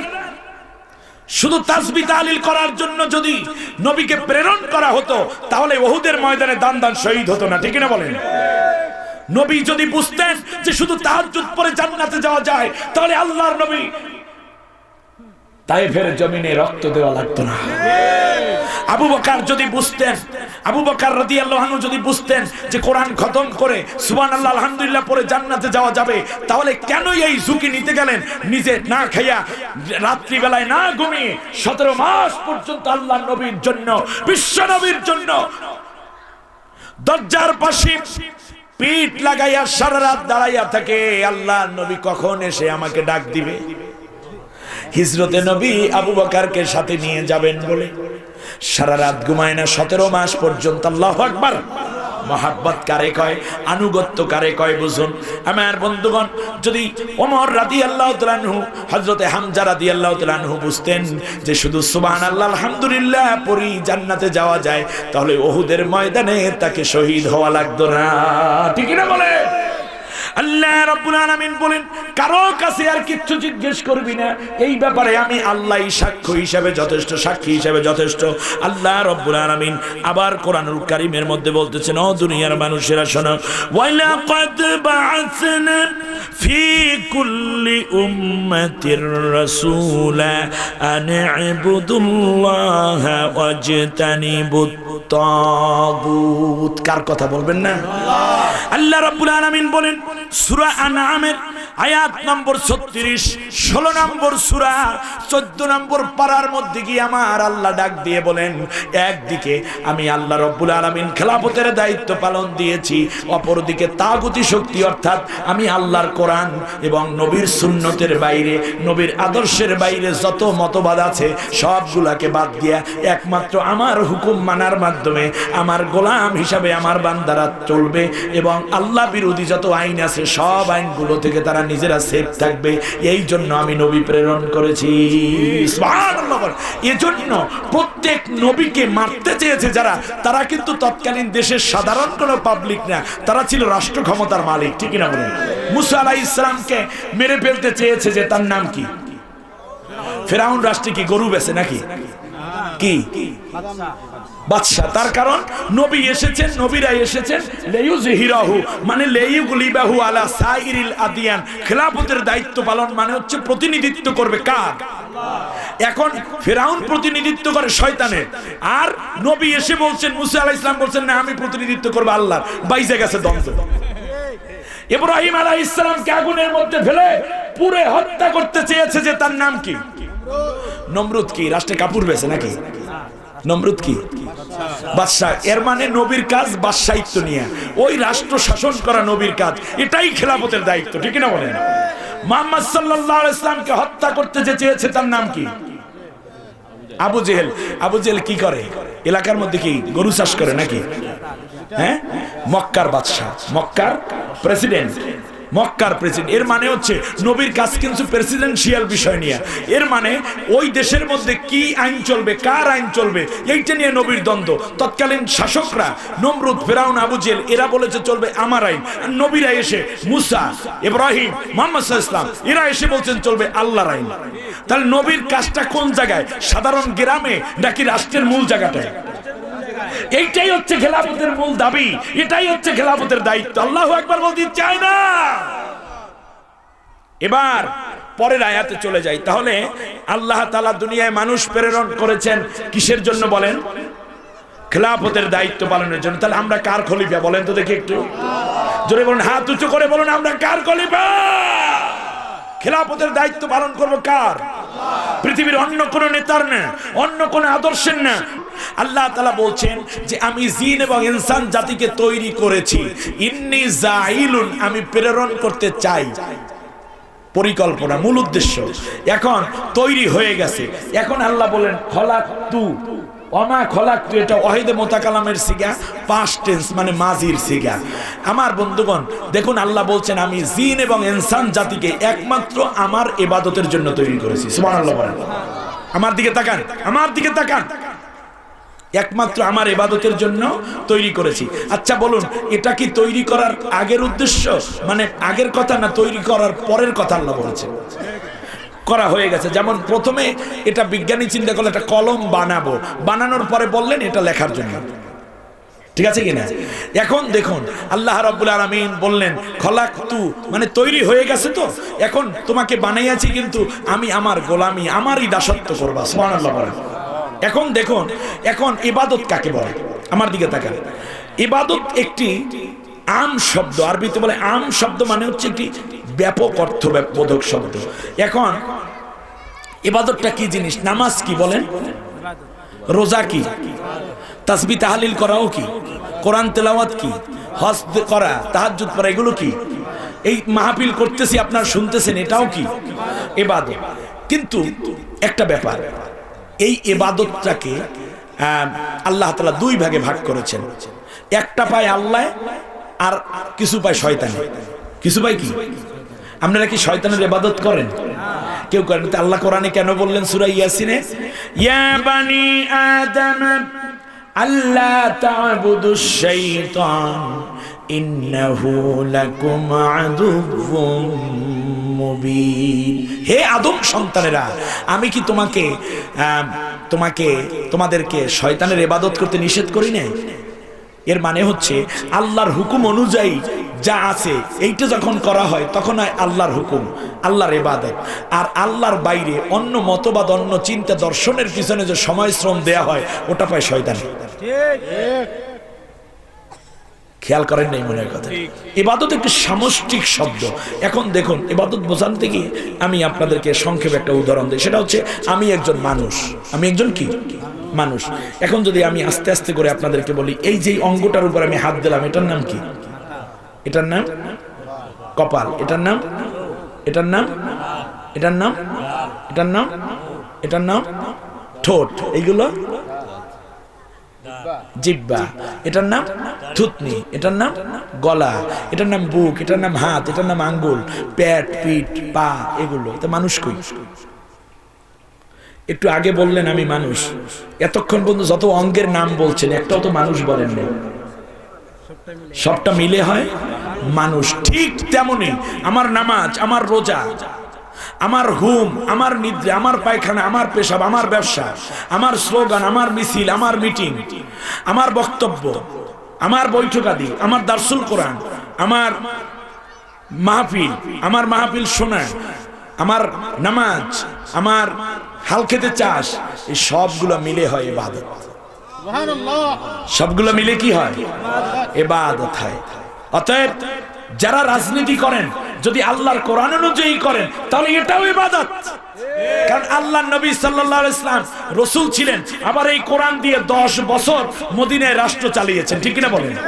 আচ্ছা বলুন তো দেখি, নবী যখন মদিনায় রাষ্ট্র চালাইছে তখন সেটা কি নবীওয়ালা কাজের মধ্যের কাজ না নবীওয়ালা বাইরের কাজ? এটাও নবীদের কাজ। এটা কি সওয়াবের নিয়তে করেছেন না গুনার নিয়তে করেছেন? আল্লাহু আকবার। আবু বকর রাদিয়াল্লাহু তাআলা আনহু 3 বছর মক্কা মদিনা মিলে রাষ্ট্র শাসন করেছেন। এটা কি গুনার জন্য করেছেন না সওয়াবের জন্য করেছেন? এটা কি ইবাদত হিসাবে করেছেন নাকি বদ হিসাবে করেছেন? ওমর রাদিয়াল্লাহু তাআলা আনহু 10 বছর মক্কা মদিনা মিলে অর্ধ পৃথিবী শাসন করেছেন। এটাকে তিনি সওয়াবের নিয়তে করেছেন না গুনার নিয়তে করেছেন? তাহাজ্জুদ পড়া যেই নবীর সুন্নাত, রাষ্ট্র চালানো সেই নবীরই সুন্নাত। আমরা এগুলোকে পার্থক্য করেছি কেন? বরং আমি যদি মনে করি তাহলে সংক্ষেপে যদি একটা কথা বলি, কিতাবুল ফিতান নাসাই শরীফের মধ্যে আল্লাহ রাসূল একটি হাদিসে বলেছেন যে যখন কিয়ামত উপস্থিত হয়ে যাবে, কিয়ামতের পূর্বে এক এক করে আমার সব সুন্নতগুলো ধ্বংস হয়ে যাবে দুনিয়া থেকে। সেই মুহূর্তে আমার কোনো উম্মত যদি একটা মরা সুন্নতকে জীবিত করার জন্য কাজ করে, নবীকে যারা মহব্বত করেন তারা শুনুন, যারা আশিক রাসূল তারা শুনুন। আল্লাহ নবী বলেন, যারা ওই মরে যাওয়া সুন্নতকে জীবিত করার জন্য চেষ্টা করবে, আপ্রাণ চেষ্টা করবে, তাদের আমলনামায় আল্লাহ তাআলা 100 শহীদের সওয়াব দান করবে। কত শহীদের সওয়াব? আপনারা কি 100 শহীদের সওয়াব নিয়ে যেতে চান আজকে? শুনুন, তার নবী বলেছেন সুন্নাতুল্লাতি কদ মাতাত, যেই সুন্নতটা মরে গেছে সেইটা জীবিত করার জন্য কাজ করবে। আচ্ছা আমরা একটু হিসাব করে দেখি তো নবীর কোন সুন্নতটা মরে গেছে। দেখুন, দাড়ি রাখা সুন্নত, এটা আছে না মারা গেছে? জীবিত আছে, এটা জীবিত আছে। হয়তো কেউ কেউ রাখে না, কিন্তু আমরা অনেকে রাখার মধ্যে এই সুন্নতটা জীবিত রেখেছি, ঠিক না বলেন? আচ্ছা, টুপি পরা সুন্নত, এই সুন্নত আমাদের সমাজে আছে না মরে গেছে? আছে। তাহাজ্জুদ পড়ার সুন্নত আছে না মরে গেছে? মিসওয়াক করার সুন্নত আছে না মরে গেছে? মধু খাওয়ার সুন্নত, স্ত্রীকে মহব্বত করার সুন্নত, মিষ্টি খাওয়ার সুন্নত আছে না মরে গেছে? তাহাজ্জুদ পড়া, বড় জামা গায়ে দেওয়ার সুন্নত আছে না মরে গেছে? আমি আমার প্রিয় জন্মভূমি বাংলাদেশ নিয়ে আজ গর্ব করতে পারি, আল্লাহর শুকরিয়া যে আমার দেশে আল্লাহর নবীর সুন্নত পুরোপুরি সব আছে, কিন্তু একটা সুন্নত শুধু নাই। ওইটা তালাশ করতে হবে, যেহেতু যেটা মরে গেছে ওইটা জীবিত করতে চেষ্টা করলে 100 শহীদের সওয়াব। সেটা হচ্ছে এই যে আল্লাহর নবী পুরো 10টা বছর পর্যন্ত হায়াতের জিন্দেগিতে মক্কা এবং মদিনা মিলে আল্লাহর কোরআন দিয়ে রাষ্ট্র শাসন করেছেন। নবীর 10 বছরের এই সুন্নতটা আমার দেশে কায়েম আছে না মরে গেছে? নাই। তাহলে মরা সুন্নতটা পেয়ে গেলাম, এইটা জীবিত করার জন্য যদি চেষ্টা করি কত শহীদের সওয়াব পাবো? যেই তো কে 100 শহীদের সওয়াব নিতে চান একটু হাত উঁচু করে নবীকে দেখা।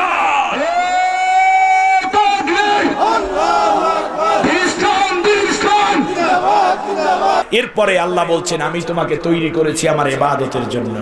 এখন আমরা কিন্তু ইবাদত শব্দের অর্থ গোলামি করা, দাসত্ব করা। বলেন তো ইবাদত অর্থ কি? গোলামি করা, দাসত্ব করা। এখন আল্লাহ রাব্বুল আলামিন বললেন, একমাত্র আমার গোলামি করার জন্য তোমাকে তৈরি করেছি। আর নামাজের মধ্যে শুনো, নামাজের মধ্যে আমরা ঠিক সেই কথাটাই বলি, ইয়্যাকা না'বুদু ওয়া ইয়্যাকা নাস্তাঈন। আল্লাহ একমাত্র তোমারই ইবাদত করি আর কেবল তোমার কাছেই সাহায্য চাই। তা আল্লাহ বললেন একমাত্র আমার ইবাদত করার জন্য তৈরি করেছি। আর নামাজের মধ্যে আমরা বলি আল্লাহ একমাত্র তোমারই ইবাদত করি। তাহলে আল্লাহর চাওয়া আর বান্দার স্বীকৃতি এক হয়ে গেল, ঠিক কিনা বলেন? এখন আল্লাহ বান্দার উপর খুশি নেবে যা খুশি। আল্লাহ কি খুশি হয়ে কি বলেন শোনেন। মনে হয় যেন আল্লাহ রাব্বুল আলামিন বান্দার মাথার মধ্যে তার রহমতের হাত দিয়ে আদর করে বলেন, ফাদখুলি ফি ইবাদি ওয়াদখুলি জান্নাতি। আল্লাহু আকবার।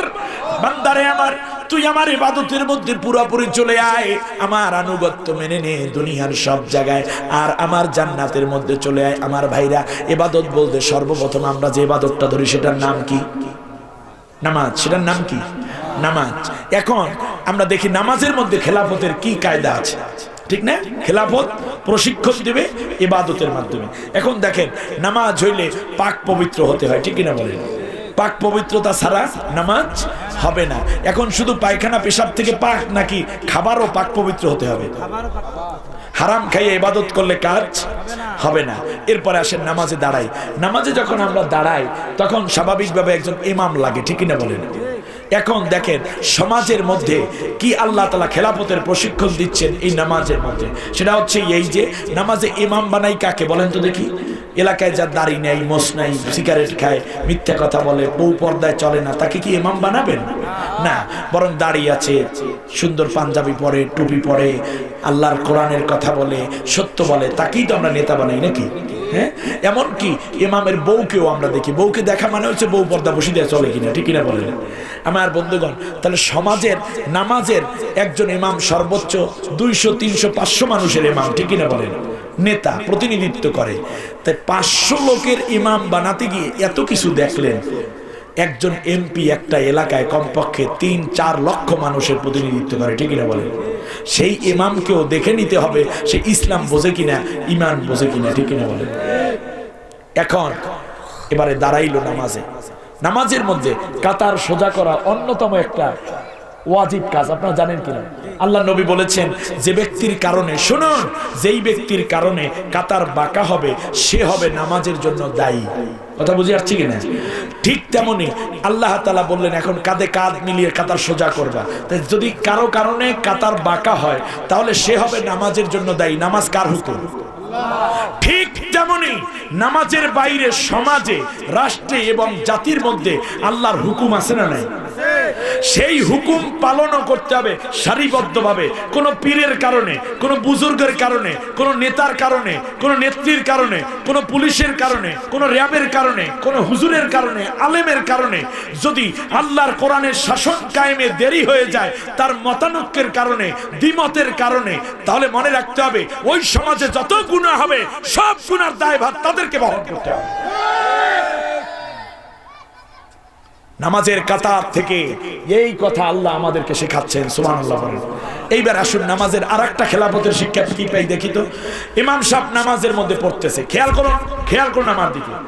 নামাজের মধ্যে ইমাম সাহেব বলতেছে মাগরিবের নামাজ, আলহামদুলিল্লাহি রাব্বিল আলামিন। পিছনে মুসল্লিরা, ঠিক আছে কিনা? মাগরিবের নামাজ জামাতে আলহামদুলিল্লাহি রাব্বিল আলামিন। মেয়া সভাপতি, 3 মাস পর্যন্ত আমার বেতন দাও না। আর রহমানির রহিম, বাড়িতে মেহমান আসছে, ঘরে চাল নাই। মালিকি ইয়াউমিদ্দিন, ছোট ছেলেটার গায়ের মধ্যে জ্বর উঠছে শুনলাম, ঔষধ কেনার টাকাও নাই। ইহদিনাস সিরাতাল মুস্তাকিম, শাশুড়ি আসছে, শ্বশুর আসছে, ঘরে তো ভালো কোনো খাবার নাই। সিরাতাল্লাযীনা আন'আমতা আলাইহিম, বেটা নামাজে আসো, প্রতিদিন আমার বেতন চাই কিন্তু দাও না। সিরাতাল্লাযীনা আন'আমতা আলাইহিম গায়রিল মাগদুবি আলাইহিম ওয়ালাদ-দাল্লিন, নামাজের পরে একবার শুধু বেতন চাবো, যদি ঠিক মতো না দাও কোনোদিন আর তোর মসজিদে ইমামতি করতে আসবো না। এই ইমাম যদি নামাজের মধ্যে আলহামদু সূরার সাথে এই কথাগুলো বলে, আপনি কি তাকে ছেড়ে দেবেন না লোকমা দিবেন? শুনুন, লোকমা দিবেন। আলহামদুলিল্লাহ রাব্বিল আলামিন 3 মাসের বেতন বাইরে শুনলে এই বলে আল্লাহু আকবার, আর রহমানির রহিম বাড়িতে মেহমান আসছে কি কয়? কেন? ওনার তো প্রয়োজনীয় কথা বলছে নাকি মিথ্যা বলছেন? সত্য কথা বলছে। আপনি নামাজের মধ্যে লোকমা দিলেন কেন বলেন তো দেখি, কেন দিলেন? তার কারণ হচ্ছে নামাজের মধ্যে আল্লাহর কথার সাথে অন্য কারো কথা মিলানো যাবে না, ঠিক কিনা বলেন আপনারা? তাহলে যদি মিলাইয়া ফেলায় তাহলে আমরা কি করি? লোকমা দিই। আলহামদুলিল্লাহ সূরার মধ্যে নিজের কথা ঢুকাইলে লোকমা দিলেন। আহারে বেটায় 3 মাস পর্যন্ত বেতন পায় না, বেতন দিচ্ছে না, কষ্টে আছে। সত্য কথাটা আল্লাহর সূরা ফাতিহার সাথে মিলাইলো, এই জন্য এতবার লোকমা দিয়ে মসজিদ থেকে আউট করে দেন। এর দ্বারা একজন নামাজি বুঝে নিল যে কারণ হচ্ছে এখানে নামাজের মধ্যে আল্লাহর কথার সাথে নিজের কথা যোগ করছি ব্যবসা, ঠিক কিনা বলেন? এই জন্য লোকমা দিলেন। ঠিক তেমনি একজন নামাজি এই প্রশিক্ষণ নিচ্ছে নামাজের মাধ্যমে যে আল্লাহ রাব্বুল আলামিনের কোরআনের কথার মধ্যে অন্য কোন নেতার কথা, নেত্রীর কথা মিলাইয়া শেষ পর্যন্ত দেশ চালানো যাবে না, বরং আল্লাহর কোরআনে যা আছে হুবহু তা দিয়েই দেশ চালাতে হবে। কারণ ইমাম সাহেবের ভুল হইলে আমরা এইভাবে লোকমা দিই, কারণ ইমাম নিজের কথা ঢুকাইয়া ফেলেছে। অতএব রাষ্ট্রের ইমাম যারা, তারাও আল্লাহর কোরআনের মধ্যে নিজের কথা ঢুকাইলে আমরা কিন্তু লোকমা দেব। আর মিয়া মাত্র 3000 টাকা বেতন, একবার নামাজের মধ্যে লোক, একবার আলহামদুলিল্লাহ সূরার মধ্যে নিজের কথা মিলাইলো, সহ্য করতে পারলেন না, লোকমা দিয়ে ইমামের মসজিদ থেকে বের করে দেন। আর রাষ্ট্র যারা চালায় তারা আল্লাহর কোরআন বাদ দিয়ে পুরাপুরিটা মানব রচিত মতবাদ দিয়ে চালাইয়া যাইতেছে। আর এই মুসল্লিরা আল্লাহর কোরআনের পক্ষের লোক হইয়া একবার লোকমা দিয়ে বাদ দিলেন না, এর মানে নামাজও বোঝেন নাই, খেলাফতও বোঝেন নাই, আপনার নামাজ মসজিদ পর্যন্তই শেষ। নামাজের মধ্যে দেখা গেল এমন হয়ে গেল যে অবস্থাটা, কেউ আসছে, আমি ছোট্ট এক তালবে আলিম মাত্র কোরআনে হাফেজ হইয়া বালেগ হইছে, ক্লাস 5-এ পড়ে, নামাজ পড়ায়। এমন সময় আমি জামালউদ্দিন কিংবা চরমনাই হুজুর, সরসিনা হুজুর, তবলিগের মুরব্বী বা এলাকার এমপি মন্ত্রী কেউ ঢুকে পড়েছে মসজিদের ভেতরে ঢোকার পরে উনি 1 রাকাত পায় নাই। উনি কি করবেন? নতুন জামাত শুরু করবেন নাকি ওর সাথেই চালু করবেন? ওর সাথে চালু করবেন। আল্লাহ এর দ্বারা বুঝাইয়া দিয়েছেন, তুমি যত বড় বুজুর্গ আসো না কেন, একটা জামাত যখন মসজিদে চলতে থাকবে, একটি জামাত যখন কায়েম থাকবে, নতুন কইরে আর জামাত কায়েম করবা না, বরং যেই জামাত আছে ওই জামাতের সাথে যাইয়া ইক্তেদা করবা। নতুন কইরা আবার ইক্তেদা যদি নতুন করে একামত দাও তাহলে নামাজ হবে না। আল্লাহু আকবার, আল্লাহু আকবার। নামাজের মধ্যে আমরা সালাম ফিরাই আর ডান দিকের মানুষকে বলি আল্লাহ তোমাদেরকে শান্তি দেব, আসসালামু আলাইকুম ওয়া রাহমাতুল্লাহ। অর্থ কি? আপনার উপরে আল্লাহ শান্তি এবং রহমত বর্ষণ করুক। এর মানে আমার ডান দিকে যারা আছো এই শান্তি বর্ষণ করুক আল্লাহ, কিন্তু আমি তোমার ক্ষতি করব, বিষয়টা এরকম হতে পারে না, বরং আমি দোয়া করি। এর অর্থ আমার থেকে সব ধরনের ক্ষতি থেকে আমি তোমার বিরুদ্ধে মিথ্যা মামলা করব না, তোমার সম্পদ লুণ্ঠন করব না, তোমার মেয়েকে উত্ত্যক্ত করব না, তোমার বাড়ি ঘর আমি জ্বালাইয়া পোড়াই শেষ করে দেব না। আমার সব ধরনের নিরাপত্তা আমি তোমাকে সালামাত দিলাম, শান্তির নিরাপত্তা দিলাম। বাম দিকে যারা আছো তাদেরকেও নিরাপত্তা দিলাম। সুবহানাল্লাহ বলতে চায় না, এর মানে একজন নামাজি অন্য কারো কোনো ক্ষতি করবে না। আচ্ছা, এবার আসি রোজায়। রোজার মধ্যে কি? সিয়ামের মধ্যে পরেরটাই তো রোজা নাকি? সিয়ামের মধ্যে কি করি আমরা? খেলাফতের কি শিক্ষা পাই দেখেন, সেটা হচ্ছে আল্লাহ তাআলা এমন কিছু জিনিসকে খাওয়া এবং পান করা হারাম করে দিয়েছেন, মানে নিষিদ্ধ করেছেন, যা অন্য সময় খাওয়া হালাল। পানি খাওয়া হালাল না হারাম? ফল খাওয়া হালাল না হারাম? ভাত খাওয়া হালাল না হারাম? হালাল, পুরোপুরি হালাল। কিন্তু আল্লাহ বলছেন এটা খাইতে পারবি না দিনের বেলায়, ঠিক না বলেন? অর্থাৎ আল্লাহ এর দ্বারা প্রশিক্ষণ দিলেন যে আমি যখন তোমাকে নিষেধ করব কোনো জিনিস খাইতে, যাতে করে এই হালালকে বর্জন করার মাধ্যমে, হালালকে আমি আল্লাহর হুকুম অনুযায়ী ত্যাগ করার মাধ্যমে এমন প্রশিক্ষণ নিবা যাতে করে হারামকে সহজে বর্জন করতে পারো। যেমন বান্দা তোর বুকটা ভরা পিপাসা, চৈত্র মাসের রোজা, আহারে এরপরেও তোর ফ্রিজের মধ্যে পানি আছে, বাথরুমে একা ঢুকে পড়ো, আমি বলছি পানি পান করবি না, খাইতে পারবি না কিছু, একেবারে কেউ রে না জানাইও 1 গ্লাস পানি, 1 ঢোক পানি খাও না। এই জন্য যেহেতু আল্লাহ নিষেধ করেছেন, যাতে করে পরবর্তীতে আমার নিষিদ্ধ পানি, ফেন্সিডিল, মদ, কোকেন, এগুলো থেকে যেন সহজে বেঁচে থাকতে পারো, তারি, ইয়াবা, এগুলো থেকে যেন সহজে বেঁচে থাকতে পারো। আল্লাহ তাআলা আপন স্ত্রীর সহবাস বন্ধ করে দিয়ে দিনের বেলায় রোজাদারকে প্রশিক্ষণ দিচ্ছে সে যেন জিনা থেকে সহজে বেঁচে থাকতে পারে। আল্লাহু আকবার। হে জ্ঞানীরা ভাবুন, এরপরে খেয়াল করুন, মনে করেন চৈত্র মাসের দিনে ইফতার হচ্ছে 6টা 40 মিনিটে। খেয়াল করছেন কিনা? 6টা 40 মিনিটে ইফতার। আপনারা ইফতার নিয়ে বসেছেন, এমন সময় রেডিও, টেলিভিশন এবং বিভিন্ন আন্তর্জাতিক সংবাদ মাধ্যমে আসলো যে হে বাংলাদেশের লোকেরা, আজকে 6টা 40 ইফতার না, আজকে তোমাদের কঠোর ভাষায় হুঁশিয়ার করে দেয়া হলো আজকে ইফতার করবা 6টা 30 মিনিটে। ইফতারও সামনে। এমন সময় আমেরিকার প্রেসিডেন্ট বলল যে যদি তোমরা আজকে 6টা 30 মিনিটে ইফতার করো তাহলে ফ্রি ভিসায় আমেরিকা আনবো, 1 লক্ষ টাকা করে বেতন। আর যদি না আসো তাহলে তোমাদের দেশে আক্রমণ করে তোমাদেরকে মেরে ফেলবো। এই ভয়ে পুলিশ এসে গেছে ঘরের সামনে, র্যাব এসে গেছে। এখন ইফতার যেহেতু সামনে, সুতরাং এত বড় রাষ্ট্র কিংবা ভারত বলল, লন্ডন বলল, ফ্রান্স বলল, রাশিয়া বলল, ওরে বাবারে আমাদের শেষ করে দিবে। এখন আমরা ভয়ে কমপক্ষে একদিন 6টা 40-এর ইফতার 6টা 30-এ করবো ইনশাআল্লাহ, ঠিক না? কথা বলে না, করবেন না কেন? তার কারণ আল্লাহ বলছেন সুম্মা আতিমুস সিয়ামা ইলাল লাইল, রাত্রি পর্যন্ত, সূর্যাস্ত পর্যন্ত রোজা পুরো করবা। তাহলে একদিকে মাইর খাইবেন, আর যদি কোন রকম হুকুম মাইনে নেন তাহলে 1 লক্ষ টাকা বেতনে চাকরি পাবেন, কোনোটাই ভয় পাইবেন না। যদি পিটাইয়া শেষ করে দেয় এরপরও ভয় পাইবেন না, কিংবা চাকরির লোভেও রোজা নষ্ট করবেন না। তার কারণ কি? কারণ হচ্ছে আল্লাহর কথার সাথে এই কথাটা মেলে নাই। প্রত্যেক রোজাদারকে আল্লাহ এই প্রশিক্ষণ দিচ্ছেন যে আল্লাহর কথার সাথে যদি আমেরিকার কথার অমিল হয়, দেশের মন্ত্রীর কথাও অমিল হয়, প্রধানমন্ত্রীর কথাও অমিল হয়, আল্লাহর কথার সাথে পীরের কথাও অমিল হয়, বুজুর্গের কথাও অমিল হয়, বক্তার কথাও অমিল হয়, মুফাসসিরের কথাও অমিল হয়, আল্লাহর কথা দিয়ে তোমরা মেজারমেন্ট করবে। আল্লাহর কথার সাথে যদি অমিল হয় আর সেই কথা বর্জন করবে, তার কারণ হচ্ছে 10 মিনিটও আমরা কম্প্রোমাইজ করতে পারিনি, ঠিক কিনা বলেন? এই কথাটাই আল্লাহ শিক্ষা দিচ্ছেন। যদি আল্লাহর কথাও অমিল হয়, এরপর যদি তোমাদের উপর অত্যাচারও আসে, এরপরেও তোমরা কোনোদিন কম্প্রোমাইজ করবে না, কিংবা লোভে পড়েও কোনোদিন আল্লাহর কথার বিপরীত কাজে লিপ্ত হবে না। এইটা আল্লাহ তাআলা আমাদেরকে রোজার মধ্যে শিখালেন। এরপর আসেন হজ। আসেন আমার দিকে তাকান, ইবাদতের মধ্যে মূল উদ্দেশ্য কেমনে বাস্তবায়ন হয়? আচ্ছা বলেন, হজ ফরজ কাদের উপর? ধনীর উপর না গরিবের উপর? ধনীর উপর। দেশটা চালায় কারা? গরিবেরা না ধনীরা? ধনীরা, শিক্ষিত জনেরা, ঠিক না বলেন? আচ্ছা, তাদের উপরে আল্লাহ ফরজ করে দিলেন। এর মানে হচ্ছে 30, 40, 45 দিনে একটা টিসি করার জন্য আল্লাহ রাব্বুল আলামিন তার বাড়িতে দাওয়াত দিয়ে তাম বিশ্বের সেরা সেরা মানুষদেরকে তার বাড়িতে নিয়ে একটা প্রশিক্ষণ দিয়ে দেয়। সুবহানাল্লাহ বলেন। আল্লাহ রাব্বুল আলামিন বুঝাইয়া দিলেন, বাছাই করেছি তাদেরকে যারা দেশ চালাবা। আল্লাহু আকবার। মন্ত্রীরা যায়, প্রধানমন্ত্রী যায়, জাস্টিসেরা যায়, এরপরে দেশের শিক্ষিত জন যায়, ব্যবসায়ীরা যায়, ধনীরা যায়। আমার ভাইয়েরা, আল্লাহর বাড়িতে যাওয়ার জন্য একটা কাপড় পরে আর একটা কাপড় গায়ে দেয়, ঠিক কিনা বলেন?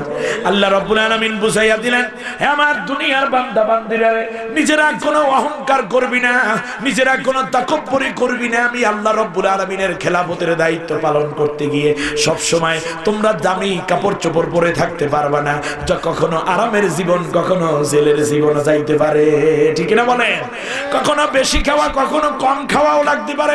এয়ার কন্ডিশনের মধ্যে সব সময় বসে থাকতে পারবে না। আল্লাহু আকবার। কি এক প্রশিক্ষণ দিয়ে নিলেন। এবার খেয়াল করুন, যখন জামা কাপড় গায়ে দেয় তখন সাথে সাথে একটা দোয়া পড়া হয়, ওটাকে বলে তালবিয়া। আপনারা জানেন তালবিয়া? জানেন আপনারা তালবিয়া? জানেন? আমার সাথে একটু পড়েন তো দেখি।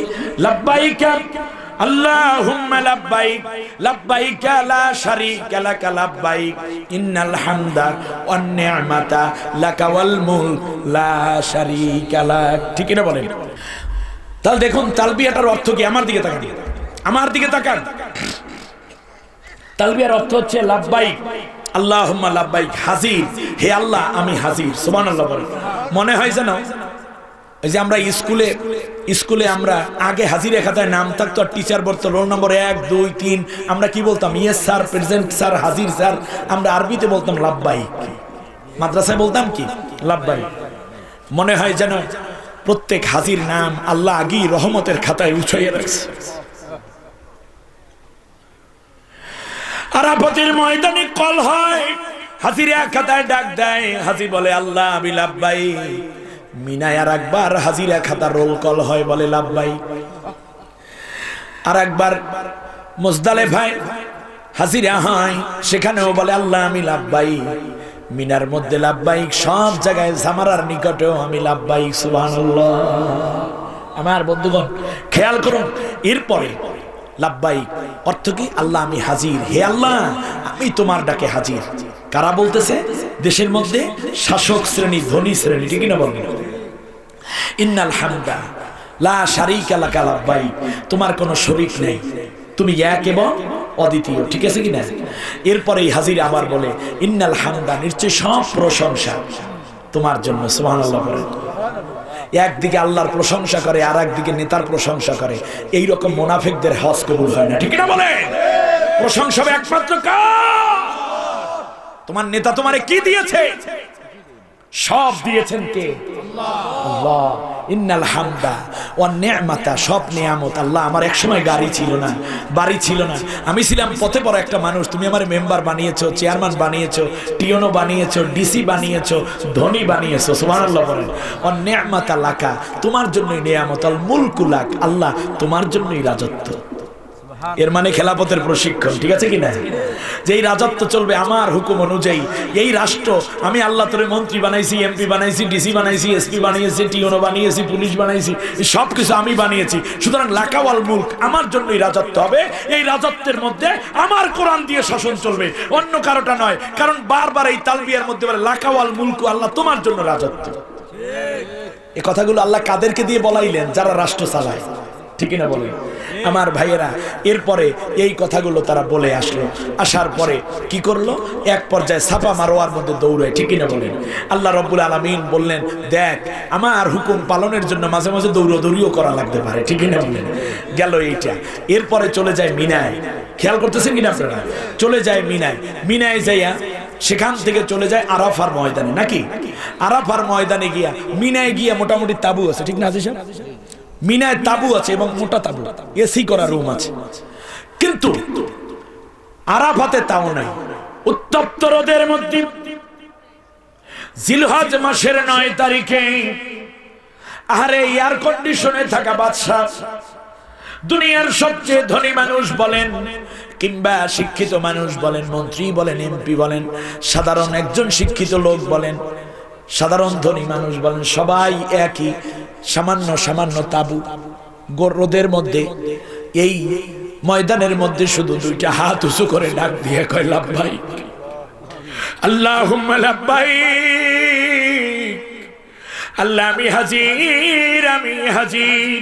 আল্লাহর নবী বলেন, দুনিয়ায় এমন কোন নবী নাই যেই নবীরা আরাফাতের ময়দানে চোখের পানি ছেড়ে কাঁদবে নাই। আল্লাহু আকবার।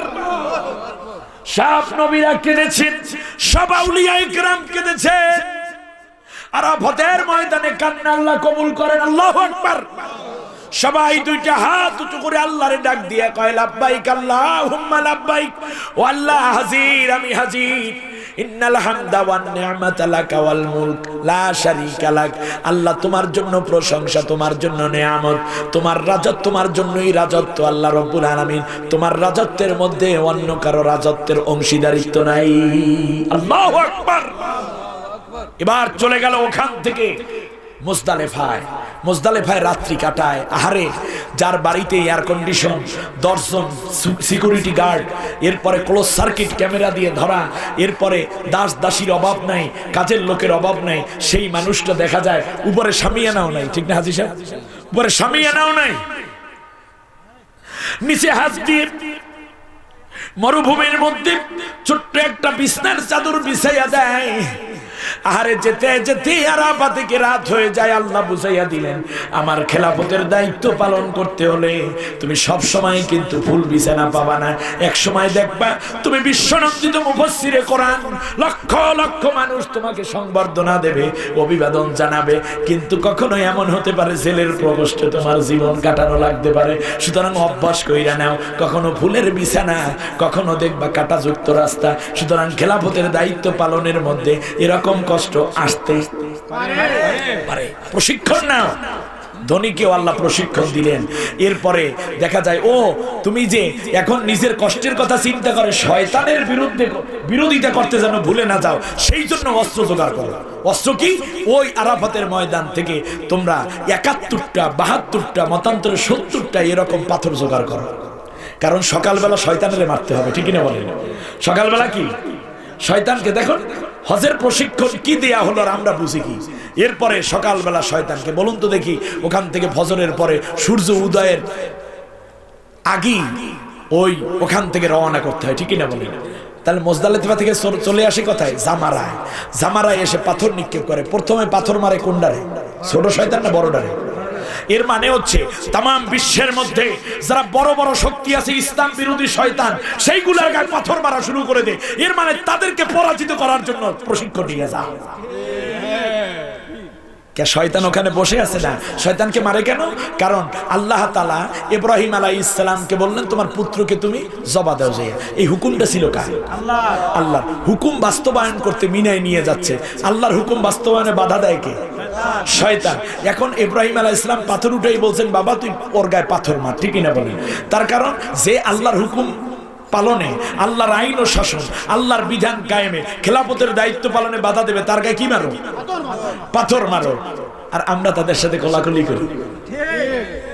আপনি হজ বোঝেন নেই? এত কষ্টের মধ্যে শয়তানের গায়ে পাথর কেন নিয়ে গেলেন এখান থেকে? তারপর চলে গেলেন পাথর টাথর মাইরা চলে গেলেন।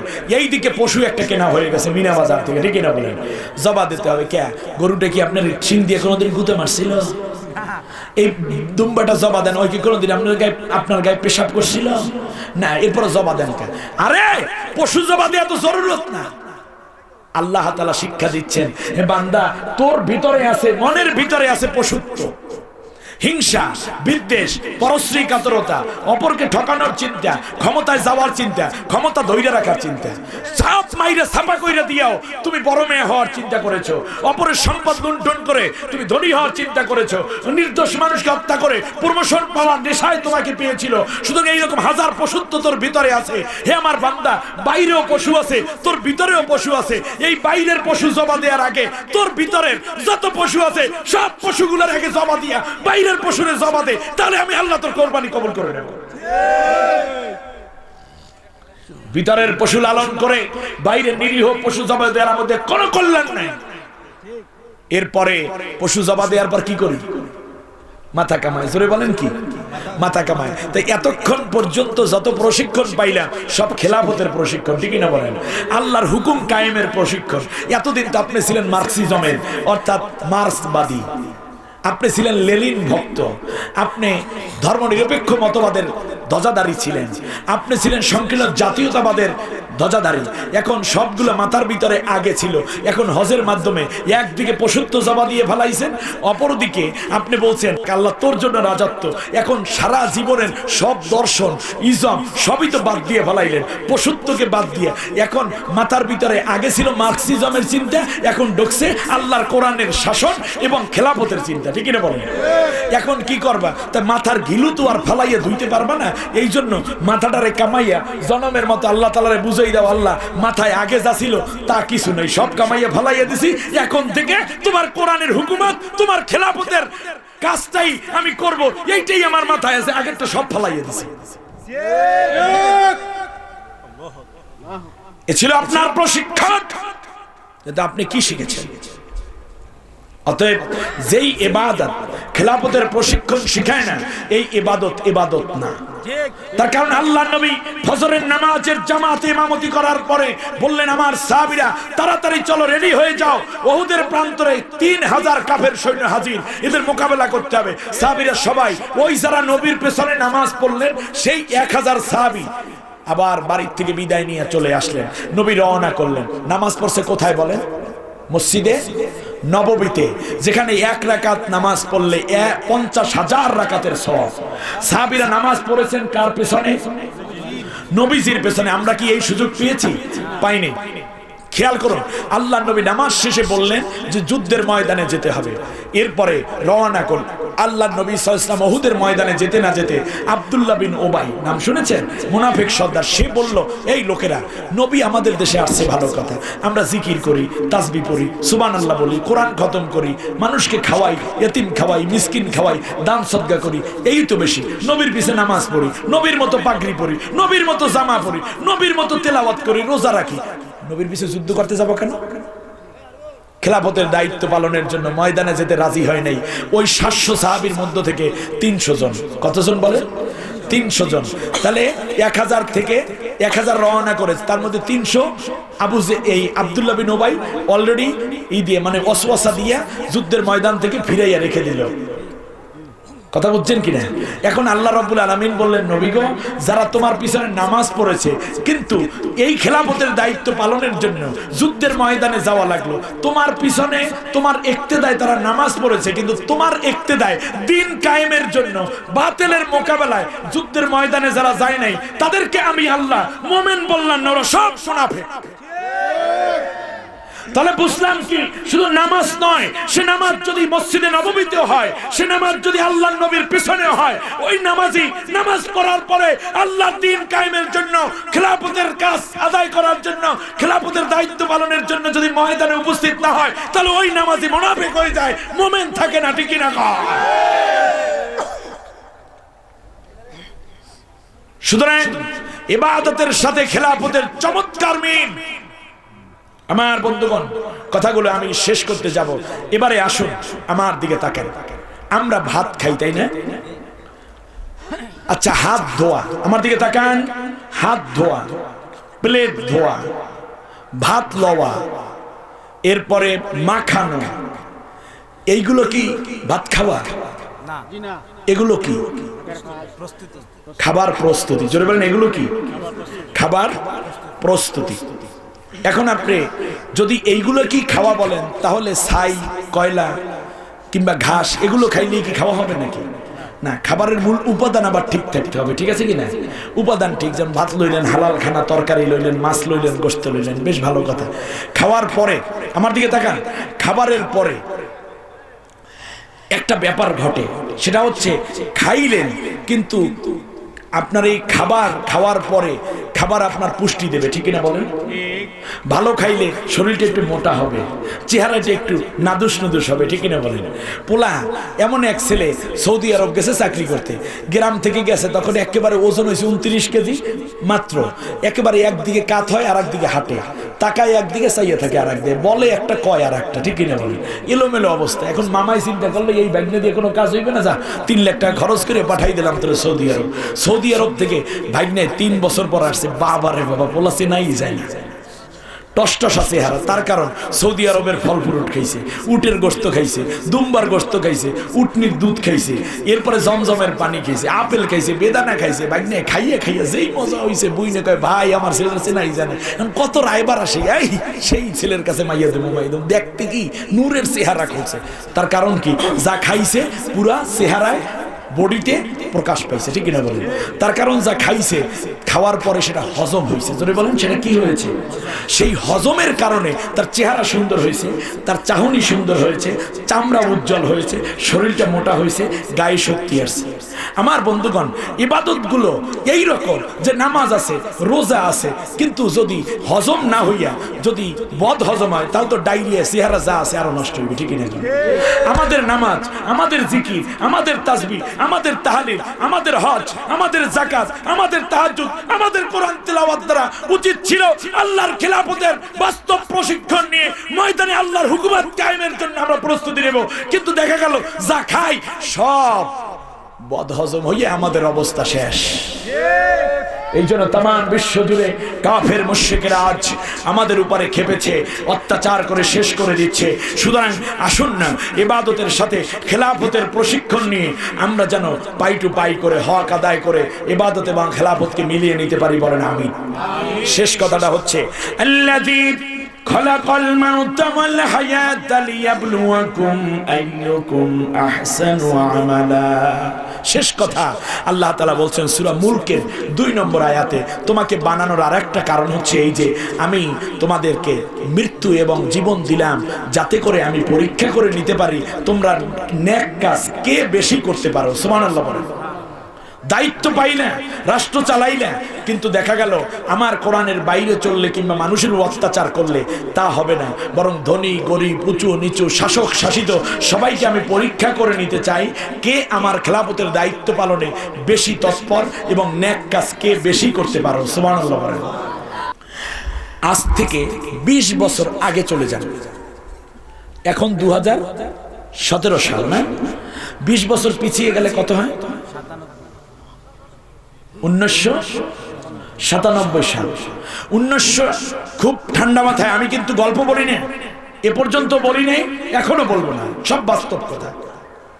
1997 সালে বাংলাদেশে তবলিগের লোক যত ছিল, 2017 সালে তবলিগের লোক কমছে না বাড়ছে? কত গুণ বেড়েছে 20 বছরে? 20 গুণ বেড়েছে, ঠিক আছে কিনা? আমার দিকে তাকান।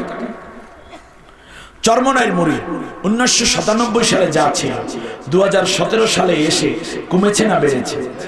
বেড়েছে। সারসিনার মুরিদ বেড়েছে। আমি মনে করি ফুলতলি সাহেব হুজুরেরও মুরিদ অনেক বেড়েছে, নিঃসন্দেহে বেড়েছে।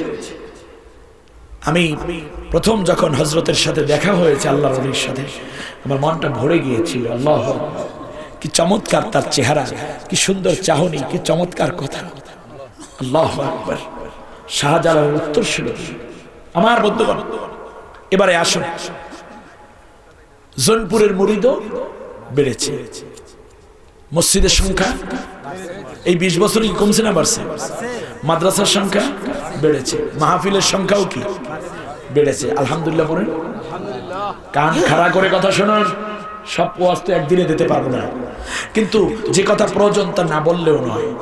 এবারে আসুন, 1997 সাল থেকে 2017, মানে এই 20 বছর যে মাঝখানে গেল, এই 20 বছর, 1997 সালে বাংলাদেশের বেপর্দা যতটুকু ছিল, 2017 সালে এসে বেপর্দা কমছে না বাড়ছে?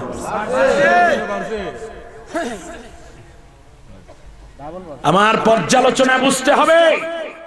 আমার জাতির লোকেরা, আমি আপনার ব্রেইনের মধ্যে কথা দিয়ে যেতে চাই।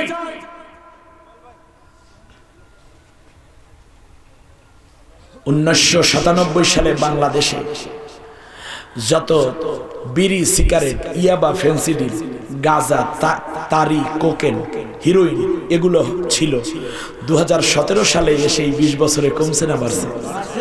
কত গুণ বেড়েছে? ব্যাস। খুন, গুম, হত্যা, অন্যায়, অবিচার, জেল, জুলুম, নিপীড়ন 20 বছরে কমছে না বেড়েছে? বেড়েছে। ডাকাতি, চুরি, দুর্নীতি, ঘুষ, সুদ 20 বছরে কমছে না বাড়ছে? বাড়ছে। আমার ভাইরা, আপনারা পাইছে কি আপনাদেরকে? ওদিকেও বলেন বাড়ে, এদিকেও বাড়ে, বাড়ার তো কথা না। একটা বাড়লে, থিওরি হচ্ছে একটা বাড়লে আর একটা কমে যাবে। কথা বুঝেছেন কিনা? একটা বাড়লে আর একটা কি কমবে। তাই দুইটা বাড়ে যে, তাহলে বোঝা যায় যে দুইটা বাড়লে কি অবস্থা হবে। সেটা হচ্ছে, আপনার ছেলে অসুস্থ, 101 ডিগ্রি জ্বর, ডাক্তার 10টা আইটেমের ঔষধ দিয়েছে, ঔষধ খাওয়ানোর 3 দিন পর জ্বর হয়ে গেছে 105 ডিগ্রি। যাওয়ার পরে ডাক্তার আবার 3 পদের ঔষধ বাড়িয়ে দিয়েছে, 3 প্রকার ঔষধ, 10 আর 3 13। পরের দিন দেখা গেল জ্বর হয়েছে 106 ডিগ্রি। এখন বোঝেন, এই ডাক্তার ঔষধও বাড়ায়, জ্বরও বাড়ে। তাহলে এই ডাক্তারের এই চিকিৎসা দিয়ে আপনার ছেলে বাঁচবে না মরার আলামত? তাই আমাদের তো সেই অবস্থায় পেয়ে গেছে। অর্থাৎ একদিকে দেখা যায় যে চরমনাইয়ের মুরিদ বাড়ে, সারসিনার মুরিদ বাড়ে, জৈনপুরের মুরিদ বাড়ে, ফুলতলির মুরিদ বাড়ে, মসজিদ বাড়ে, তবলিগ বাড়ে, মাদ্রাসা বাড়ে। আবার এইদিকে জিনা বাড়ে, ব্যভিচার বাড়ে, বেপর্দা বাড়ে, বেহায়া বাড়ে, খুন খারাপি বাড়ে, পর্ণ ছবি বাড়ে, ডাকাতি বাড়ে, দুর্নীতি বাড়ে, মদ, গাঞ্জা, ইয়াবা, তারি, কোকেন, হিরোইন এগুলোও বাড়ে। তাহলে বোঝা যাচ্ছে যেই ঔষধ এখন চলতেছে, এই ঔষধ দিয়ে এই জাতির রোগ নিরাময় সম্ভব না। কিন্তু আমার দেশের সব রাজনৈতিক দলের নেতৃবৃন্দ কি চায়? তবলিগেরা কি চায়? চরমনাইয়ের পিসাব কি চায়? আমরা আলেম ওলামা যারা আছি তারা কি চাই? আমরা চাই এই মাদক দ্রব্য না থাকুক, ঠিক না বলেন? এটা সবাই চায় কিনা? দুর্নীতি না হোক, এটা সবাই চায়। ঘুষ না হোক, এটা সবাই চায়। সুদ না থাকুক, এটা অনেকে চায়। পীর মাশায়েখরা চান যে আজান হলে সব মানুষ নামাজে যাক, কিন্তু সব মানুষ নামাজে গেছে না। আচ্ছা বলেন, তবলিগের লোকেরা কি চায়? মা বোনেরা পর্দা বসিরা মতো থাকুক, এটাই তো চায় নাকি? কিন্তু পর্দা বেশি হয়েছে না বেপর্দা বেশি হয়েছে? বেপর্দা বেশি হয়েছে। আচ্ছা, এই 20 বছরে আমরা আগাইছি নাকি পিছিয়েছি? পিছিয়েছি। এবার আসে সামনের 20 বছর, দেখি যে এই ঔষধে কাজ হবে কিনা। দেখি না, আরো 20 দিন ঔষধ খাওয়াই বাচ্চারে। কিন্তু বাচ্চা বাঁচবে না মরবে একটু এখনই হিসাব দেবেন আপনারা। আচ্ছা, আগামী 20 বছর 2017 থেকে 20 বছর যোগ করলে কত হয়? 2037 সাল। হয়তো এই মুরব্বী, আমি কিংবা আমরা অনেকেই থাকবো না, ঠিক আছে কি না? কিন্তু একটা প্রজন্ম তো থাকবে। আচ্ছা বলেন তো দেখি, এইভাবে যদি দেশ চলে তাহলে আমার দিকে তাকান, আগামী 20 বছরে তবলিগের লোকের সংখ্যা কমবে না বাড়বে? বাড়বে। সরমনাইয়ের মুরিদের সংখ্যা বাড়বে, ফুরফুরা মোকামিয়া মুরিদের সংখ্যা, জৈনপুরের মুরিদের সংখ্যা বাড়বে, মসজিদ মাদ্রাসা বাড়বে, এইরকম মাহফিলও ইনশাআল্লাহ বাড়বে। বলেন তো দেখি, এইভাবে যদি দেশ চলে তাহলে আগামী 20 বছরে পর্দাপুশিদা কি হবে? বলেন দেখি। মেয়েরা যতটুকু পোশাক পরে এতটুকু থাকবে না, রাস্তার মোড়ে মোড়ে হয়তোবা প্রোস কোয়ার্টার তৈরি হবে, ঠিক না বলেন? এখনই তো উন্মুক্ত জেনাবে বিচার শুরু হয়ে গেছে। আমার দেশের সরকারি একটি আইন আছে, 18 বছরের নিচে আমার মেয়েকে আমি বিয়ে দিতে পারবো না। যদি বিয়ে দেই তাহলে কাজী সাহেবের কাজীগিরি যাবে, 18 বছরে ভোটার লিস্ট হয়, ভোটার কার্ড হয়, এইটা দেখা ভোটার আইডি নাম্বার পর্যন্ত লিখতে হয়। যদি না হয় 18 বছরের নিচে হয়, জামাইয়ের বাবা সবাই চলে যাবে। জানেন কিনা আমার ভাইরা, এই আইনের প্রতি আমি শ্রদ্ধা রেখে বলছি, 18 বছর আমার মেয়ে বালেগা হয়েছে 12 বছরে, 12 মাঝখানে 6 বছর যাবে। দেশের সরকার এই দায়িত্ব নিতে হবে, 18 বছর পর্যন্ত তোমার মেয়ে ধর্ষিতা হবে না, তোমার মেয়ের ইজ্জত লুণ্ঠন হবে না, তোমার মেয়ে ইফটিজিং এর শিকার হবে না। এই নিশ্চয়তা তার যদি না দেয় তাহলে 18 বছরের আগেই আমার মেয়েকে আমি উপযুক্ত পাত্রস্থ করব, আমাকে বাধা দিবেন না। আর যদি এই নিশ্চয়তা দিতে না পারেন তাহলে এই আইন বাংলাদেশের জন্য করবেন না। তার কারণ আমার মেয়ে যদি জেনা করে তাহলে সেই দায়ভার কে নিবে? বাবা হিসাবে আমি তো গুনাহগার হব, ঠিক না বলেন? একদিকে দায় নিতে হবে, অপরদিকে এই স্বীকৃতিও দিতে হবে এই আইনের মধ্যে যে যদি কোন নারী কোন মেয়ের ইজ্জত নষ্ট হয়, ধর্ষিতা হয়, সে যদি জেনার কাজে লিপ্ত হয় কিংবা সে যদি গুনার কাজে লিপ্ত হয় তাহলে ওই সংশ্লিষ্ট মন্ত্রী পদত্যাগ করতে বাধ্য থাকবে। তার কারণ একটা জেনা ঘটে গেলে আমি কি করব? আমি যাব কোথায়? কারণ আমি বাবা। অতএব আপনি এমন আইন করবেন না যে আইনের দ্বারা আমার নিরাপত্তা দিতে পারেন না, আইন করেন কেন? অতএব অধিকার দিন। আর যদি আপনি আমার উপরে বল প্রয়োগ করতে চান যে না তোমার মেয়ে 18 নিচে বিয়ে দিতে পারবে না, যদি আইনই করেন তাহলে আপনাকেও এই ওয়াদা করতে হবে 18 আগে আমার মেয়ের ইজ্জত আবরুর পূর্ণ নিরাপত্তা আপনি দেবেন। যদি দিতে না পারেন তাহলে উল্টো করুন আইন, অথবা আপনি নিজে পদত্যাগ করবেন, এই ওয়াদা করুন আমার সাথে। কারণ আমি ব্যর্থ পিতা হতে চাই না। আমার বন্ধুগণ, আল্লাহ না করুন, আল্লাহ না করুন, আজকে আমেরিকা, ব্রিটেন, ফ্রান্সে রয়েছে যে সেখানে জারজদেরকে স্পেশাল লালন করা হয়। আল্লাহ আমাদেরকে হেফাজত করুন, বলেন আমিন। বর্তমানে একটা খেয়াল করেছেন, প্রাইমারিতে যেই ভাতাটা দেয়া হয় সেখানে শুধু মায়ের নাম আছে, বাবার নাম লেখা লাগে না। বাচ্চাদেরকে খেয়াল করেছেন কি?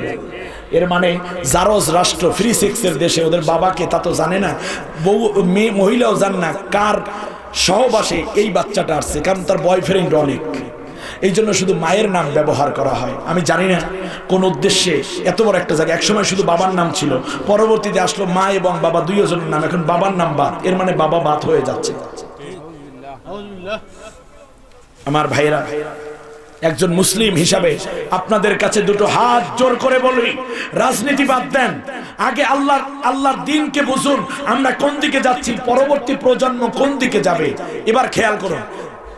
তাহলে আগামী 20 বছরেও আমরা ভালো কিছু পাচ্ছি না। আমি আপনাদেরকে একটা ঔষধ বলি, মুনাজাত দিয়ে দেব।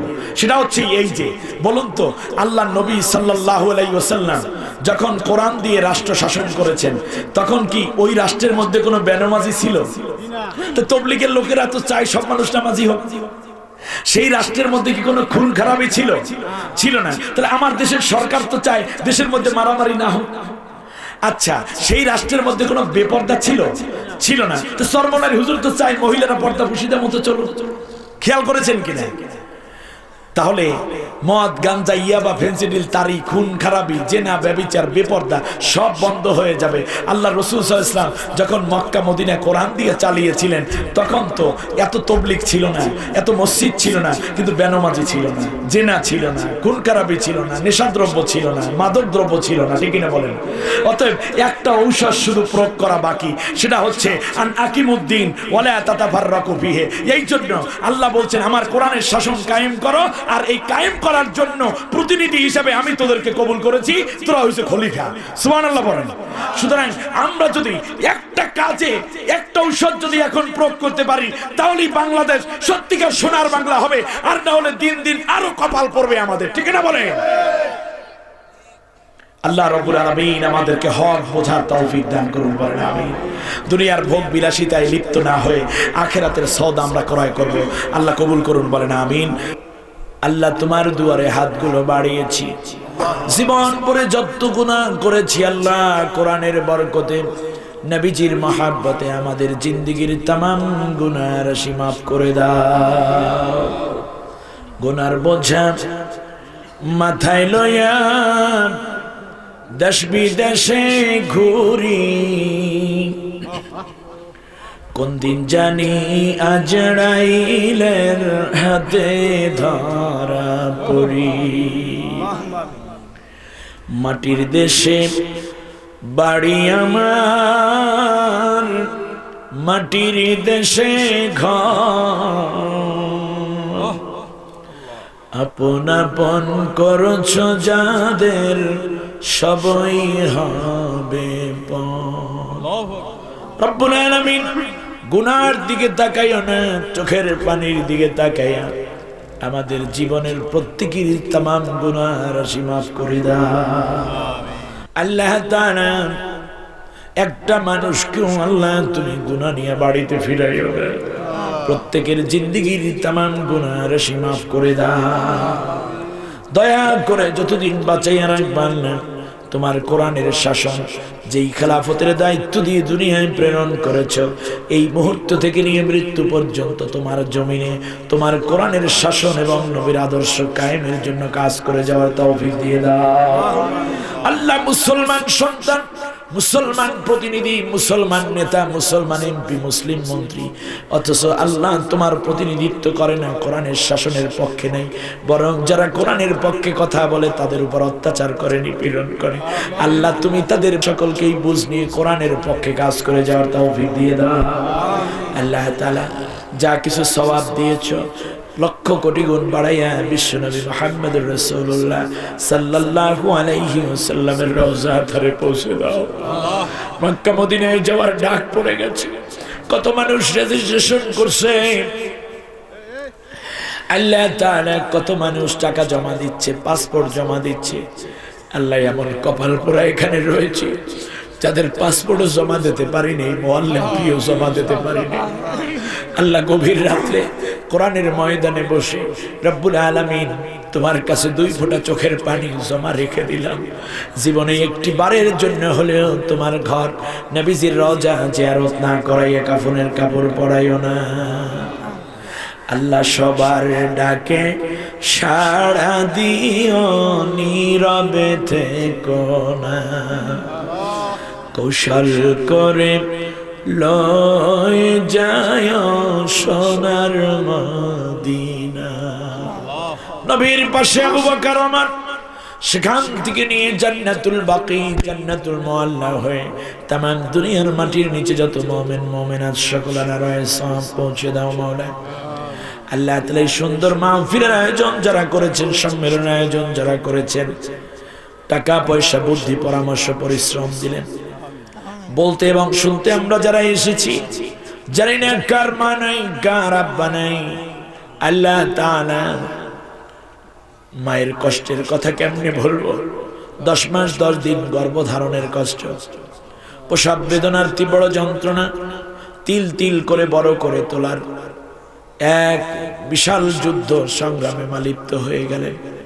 অসুস্থ হয়ে পড়েছিলাম, সব মানুষ ঘুমাইয়া পড়ে, একদিন সজাগ 2 দিন সজাগ থাকে কেউ কেউ, কিন্তু মা দুঃখিনী রাত্রে ঘুমায় না, দিনের বেলায়ও ঘুমায় না, সারা রাত শিওরের পাশে বাতি জ্বালাইয়া চোখের পানি ছেড়ে কান্দে, আল্লাহ আমাকে নিয়ে যাও, আমার জীবনের বিনিময় আমার সোনামণিরে বাঁচাইয়া দাও। আল্লাহ তাআলা এমন অবস্থা হয়েছে, পরীক্ষা দিতে গিয়েছি, মা সামনে খাবার দিয়েছি, চোখের মধ্যে মার পানি। জিজ্ঞেস করলাম, মা কাঁদবেন কেন? কয়, বাবা আল্লাহর কাছে দোয়া করি আল্লাহ যেন তোরে ভালো পাস করার তৌফিক দেয়। পরীক্ষা দিয়ে এসেছি, এসে দেখলাম মায়ের ঠোঁট শুকনো, চেহারাটা খানিকটা ফ্যাকাশে। বললাম, মা কি হয়েছে, আসেন ভাত খাবো। কয়, না রে বাজান, তোর পরীক্ষা যেন ভালো হয় এজন্য মান্যত করেছি, যতদিন পরীক্ষা চলবে ততদিন রোজা রেখে রেখে তোর জন্য দোয়া করব। আল্লাহ পরীক্ষা তো ভালো হইল, রেজাল্ট ভালো, চাকরি ভালো, বেতনও ভালো পাই, কিন্তু মায়ের জন্য আর ভালো কাপড় কেনা হলো না, মায়ের জন্য আর ভালো একটা চাদর কেনা হলো না, মায়ের জন্য ভালো খাট কিনে দেয়া হয় নাই, মায়ের একটু ভালো চিকিৎসা করাতে পারি নাই। তার আগেই মাকে যাদের নিয়ে গেছো, আল্লাহ তোর কাছে ফরিয়াদ, মাদেরকে জান্নাতুল ফেরদাউস নসিব করে দাও, গুনাহ মাফ করে দাও, কবরগুলোকে জান্নাতের টুকরা বানাইয়া দাও। বাবা কত কষ্ট করে আমাদেরকে বড় করেছেন, মাথার ঘাম পায়ে ফেলে রক্ত পানি করা টাকা দিয়ে আমাদেরকে মানুষ করেছেন।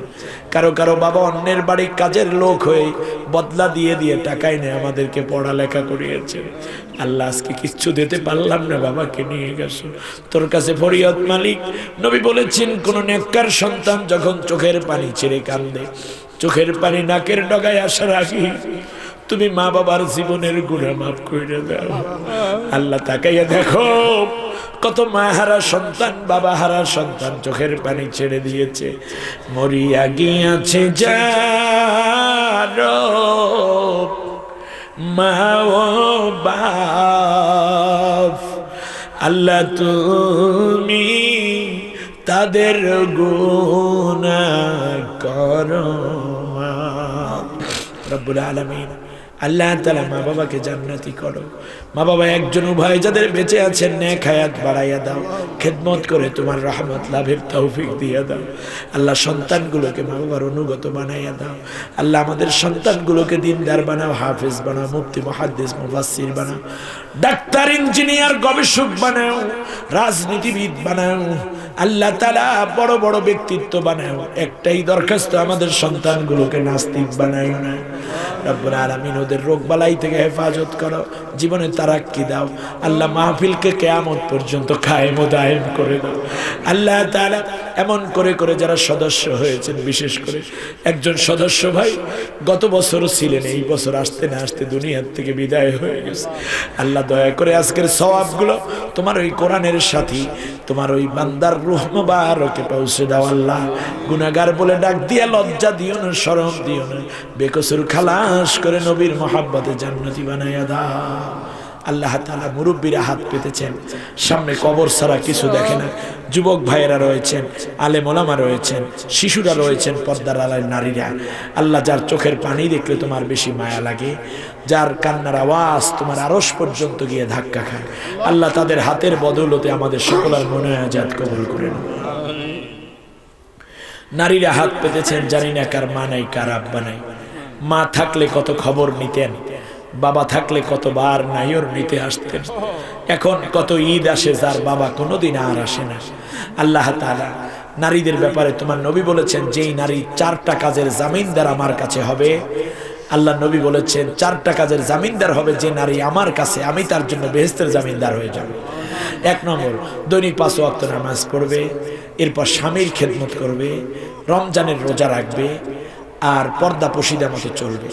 আল্লাহ তাআলা মাত্র এই 4টা কাজ করে আমাদের মা বোনদেরকে নবীর জিম্মাদারিতে জান্নাতি হওয়ার তৌফিক দাও। আমাদের দেশের উপর তোমার রহমত নাজিল করো। আল্লাহ তাআলা সওয়াবগুলো ওলিয়া আউলিয়া ইকরাম যে যেখানে রয়েছে সকলের আরোহে সওয়াব পৌঁছে দাও।